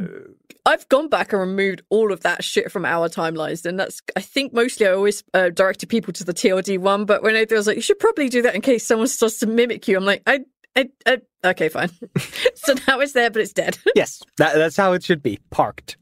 Just make a big pinned post where you're direct to Blighthouse. Yeah, you're right. I should do that, but I'm probably never going. But that means interacting with Twitter again. And, Yeah. and V would rather I be only in a do coma. that to the point of, just checking what I need to reply to that's come up in the notifications. Other than that, it's just such doom scroll sadness. I'm like, fuck this, I'm out. All right, Aether. Oh, Sarah, was that the end of your list? That's everything. I need to say the Awesome. cat game. It's so cute. I'm looking at screenshots. What? Stray? Oh, the one that I got you straight. Yeah. No, It's Neil. such a pretty world too. And all the mods and stuff that started coming out where you could change the cat into other stuff. You could change the cat into a munchkin cat. Oh, Princess Pooh. Oh, it's so good. Oh, It's wow. a very cute game. I can't remember how long it was. I mean, a game doesn't necessarily need to be long. I mean, look at No, Aether. it doesn't. Look at Aether's suggestion with Undertale and mine with Journey. Like, Journey is only 2 hours, roughly. all right. Aether, Yes. let's do it. Let's go through your list. Did we knock any off your list? No. Left 4 Dead. Carry on. Oh, okay. All right. First at the top of my list, I'm just gonna I just wrote these as I could think of them. The first one is Factorio. It's a base building game where you make conveyor belts and machines that make different things. You make smelteries that mine ore and then turn into metal plates, and then you turn the metal plates into guns, and you turn the guns into turrets. And you also make factories, and you smelt you frack iron, you frack oil to turn it into different oils, and then you make sulfur, and then you make space fuel, and then you go to space. Fantastic fucking game. It will eat your life away. Don't touch it. Second game, Underrail. If you enjoyed Baldur's Gate or games like that, but you wanted it to be even harder and only have one character, so the action economy is always ass, you will like Underrail.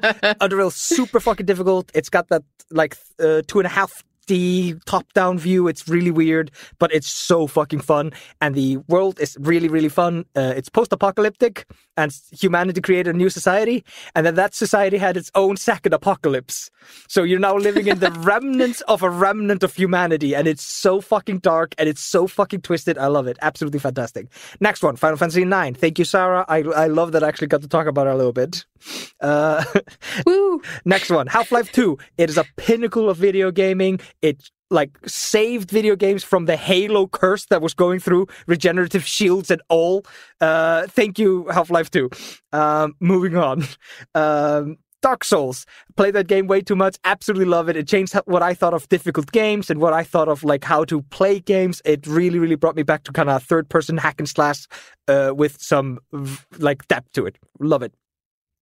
Next one, Hollow Knight. Fantastic fucking game. You can get it for $15. I've put more than 50 hours into it. If you like Metroidvania, if you like platforming, if you like exploring, Hollow Knight is your game. Go play it now. Next one, 2 games in one. Stalker, Call of Pripyat, and Stalker, Shadow of Chernobyl. They are both first-person shooters where you're wandering around the area around Pripyat where the Chernobyl accident happened. It's fantasy, sci-fi bullshit going on, and it's so fun. Shadow of Chernobyl is Slavjank to the max. It's so fucking fun to play. Genuinely fucking recommended. Call of Pripyat, much more smooth play. If you need to play either one, call of Pripyat. Next one, Fallout New Vegas. V, you're wrong. Fallout New Vegas is superior. Next one, Prey 2018. You're wrong, you suck. You belong in New Vegas. Go there. Go to the casino. Next one, Prey 2018, the new one, criminally underrated. If you enjoy games where you get to move around the environment and explore it, there's a lot of audio that you can read, audio logs you can listen to, and text logs you can read. It's so good. It creates a real fucking world and has really fun combat elements. The ending is not great, and there will never be a sequel, but it's a really, really good game. Recommended. Next game, Soma. Pinnacle video game storytelling. Period. I will not be taking any questions. Thank you. It is fucking awesome. It is it is a game that uses the concept of a video game to its absolute maximum. It is really good. Moving on. Vampire the Masquerade Bloodlines. if you want to play a vampire game, play Vampire Masquerade Bloodline. It's so fucking fun. It is janky as shit, and there's at the halfway point, you're just locked into a dungeon and you just have to fight for like an hour after doing role play for like 3 hours. So it has a really weird curve, but it's still a great game. I genuinely recommend it. Just don't skip out on combat skills. You're gonna need combat skills because the game's gonna force you to fight at the halfway point. It's awful. Next one, Fear, the Fear game. It is so beautiful. It's so mesmerizing. It's using audio and visuals, and it's so good. So good. Recommend it. It's a first-person shooter. You're shooting clones and private security guys in blocky hallways, but it's so fucking fun. And when you throw a grenade... Beware of ladders. It's terrifying as fuck. Yes, it is a slightly horror game. It's amazing. Left 4 Dead 2. It is in every way superior to Left 4 Dead 1. I will not be taking any questions. You suck. Bioshock 1 and 2. I like 2 more, but a lot of people like Bioshock 1 more. I don't disagree. I don't think anybody's wrong. If you like Bioshock Infinite more, you're wrong. Yes. Yes. Next one, World of Goo. It's a puzzle game where you create little goo guys that make ladders and make little like towers. It's super fun. The part where you attach yourself to the balloon every time gives me goosebumps. Go play it. It's amazing. Next game, N++. It's a web browser game. It's a perfect fucking random game to play while you're not listening to your teacher. You're just running around collecting gold because you're a ninja, and ninjas collect gold and they die without their gold. And there's laser shooting and there's things charging at you. Go play it. N++. It's free on the internet, or used to be. I don't know what's happening anymore. Next game, The Void. I can't finish it. It is incredibly difficult. But it's a game where there's no colors in the world, and there's these 7 brothers, and they don't want colors in the world, and you're trying to make colors, and they think it's a sin to create color. It's insane. Just check out the videos. Whatever. The Void. Check it out. Next one, Resident Evil 2, the original from the PlayStation. Absolutely love that game.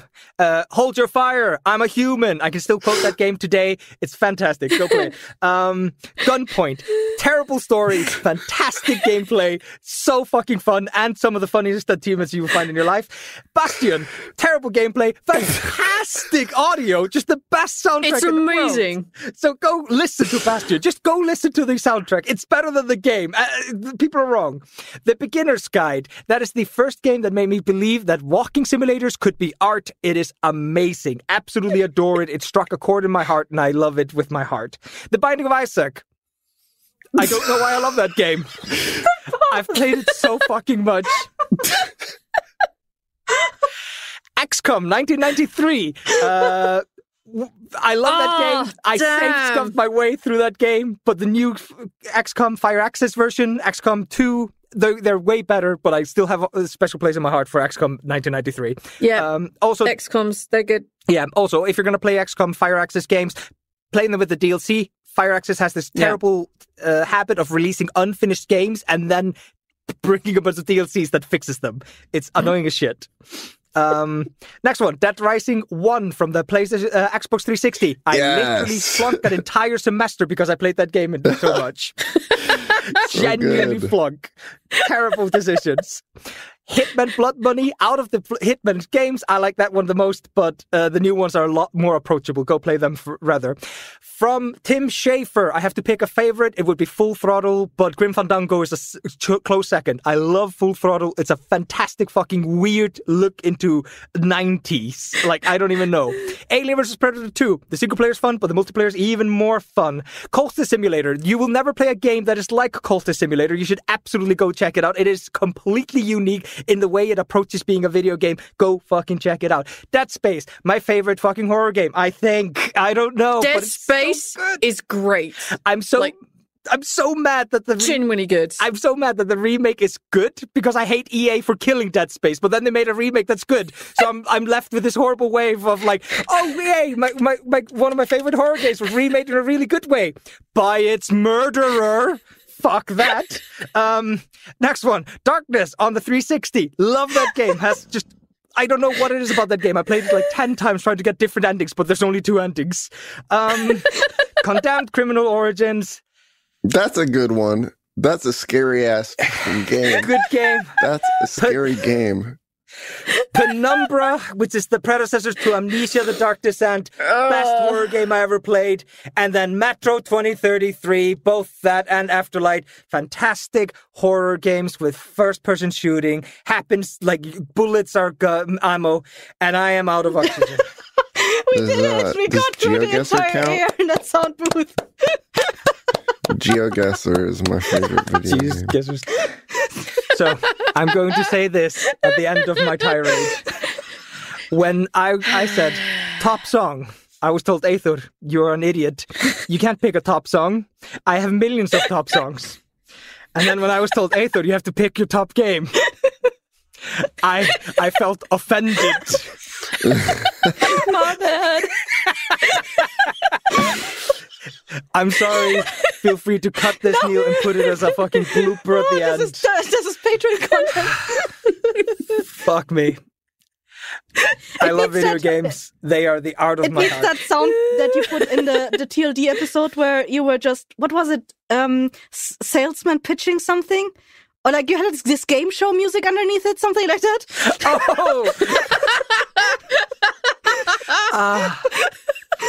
Oh!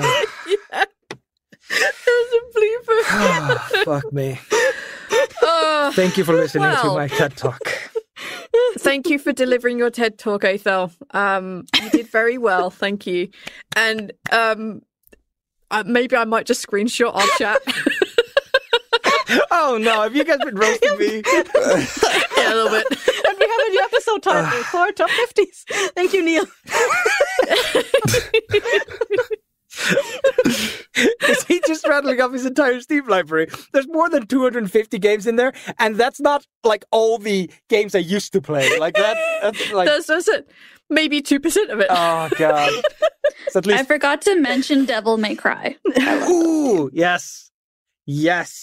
I never played Devil May Cry, but one of my friends was a huge fan of it, and he played it around me a bunch, and it looked fun as shit. It's fun. It's so nonsensical, and Dante is awesome in his shirtless pizza eating craziness. That's Devil May Cry 2 in particular, right? I think he does that in 3 as well. Oh, okay. So Damn. it's a character trait, not a gag. Yeah. I'm going to add RimWorld because I looked at my RimWorld play status and it's over 1,000 hours. I'm like, I should probably mention that. Probably. Well, I have over 1,000 hours in Ark, but I did not mention it. Because Ark isn't a video Wow. game, it's a Skinner's box. Well, thank you all for your game inputs. This has been a lot of fun, and I'm about to be super poor because almost everything we've mentioned has been on sale. Even the games I mentioned? Yeah, I just looked up Hollow Knight. I'm not and it's looking at the games you 50% mentioned. I off. have access to your Steam library. I don't need to buy them. Hollow Knight is 50% off right now. You mentioned it's $15. Go get it. Bunch of good games. If you're looking for stuff to play, there's a huge list. Everything I could find on Steam is probably going to be below. Everything you're going to link to Wiki. I'm so sorry. I can't CBA from that point. Yeah, thank you all for this. Thank you so much, Sarah, for the Thank you. topic. This was really fun. It was a good choice. Yeah. Thanks for having me. This was really fun. You're welcome. You have good opinion on video games. Ava says we can be friends. You have the Aether approved seal. Yeah. But yeah, like we return back to our regularly scheduled, one of us is going to pick a topic and we'll figure it out from there next time round. Other than that, thank you all so much for listening and we'll see you next month. Bye. Bye. Bye. Bye. Can't believe I'm still waving. I know. This is a fucking visual medium. My God. I will never not wave. I refuse. Hey everyone, it's V here. Thank you all so much for listening and for your patience in that this episode went out a little bit later than I'd intended. As you can see, it's nearly 3 goddamn hours long. So yeah, like this was a lot of fun. We spent a lot of time talking about games before we even started recording. We spent a lot of time talking about games after we hit record, after we stopped recording. This was a lot of fun. And Sarah was a great guest. Sarah came up with an absolutely like stellar topic. And Sarah is Polarity Audio Works, who work on Counterbalance with Kesser, and they're amazing. And if you need audio editing services, she's the one to go to. She is amazing. Please go check her out. There is a link in the description to Polarity Audio Works. Go check that out if you need any sort of audio services. She's phenomenally great and a great guest, as you heard. And talking about websites, you can also find these episodes on our website, blighthouse.studio. It has links to basically all the shows that we do at Blighthouse. Definitely worth checking out. Go have a look. That's a extra thing. If you don't want to just have them on your podcast capture or on YouTube, you can get them off the website. Other than that, I think it's just saying thank you for listening. Thank you for your patience for the last 2 weeks. There should be an episode up at the end of the month. I'm hoping it's not a 3-hour episode. Either way, I'll learn my lesson and try not to do it last minute. All right, folks, have a wonderful couple of weeks and we'll see you soon. Bye. This has been a Blighthouse Studio production. Thank you for listening. All right, now we're done. So, Neil, hope you liked what's our your product. second choice? Whoa. I'm trying to actually remember to do this Yeah. and actually put them in Last somewhere time we so I were don't have much to hunt better for at them. it. And this time we forgot. No, last time we added like 8 ads. I don't think we have 8 ads. No, we could put mid-rolls in there as often as we want. Yeah. I'm going to go booth that episode. I'm going to find every time we mention the word ad, I'm going to put one in. It's 4 top 3s, It's but gonna be every the time they most say annoying ad, we play an episode. ad. 4 top ads. Anyway,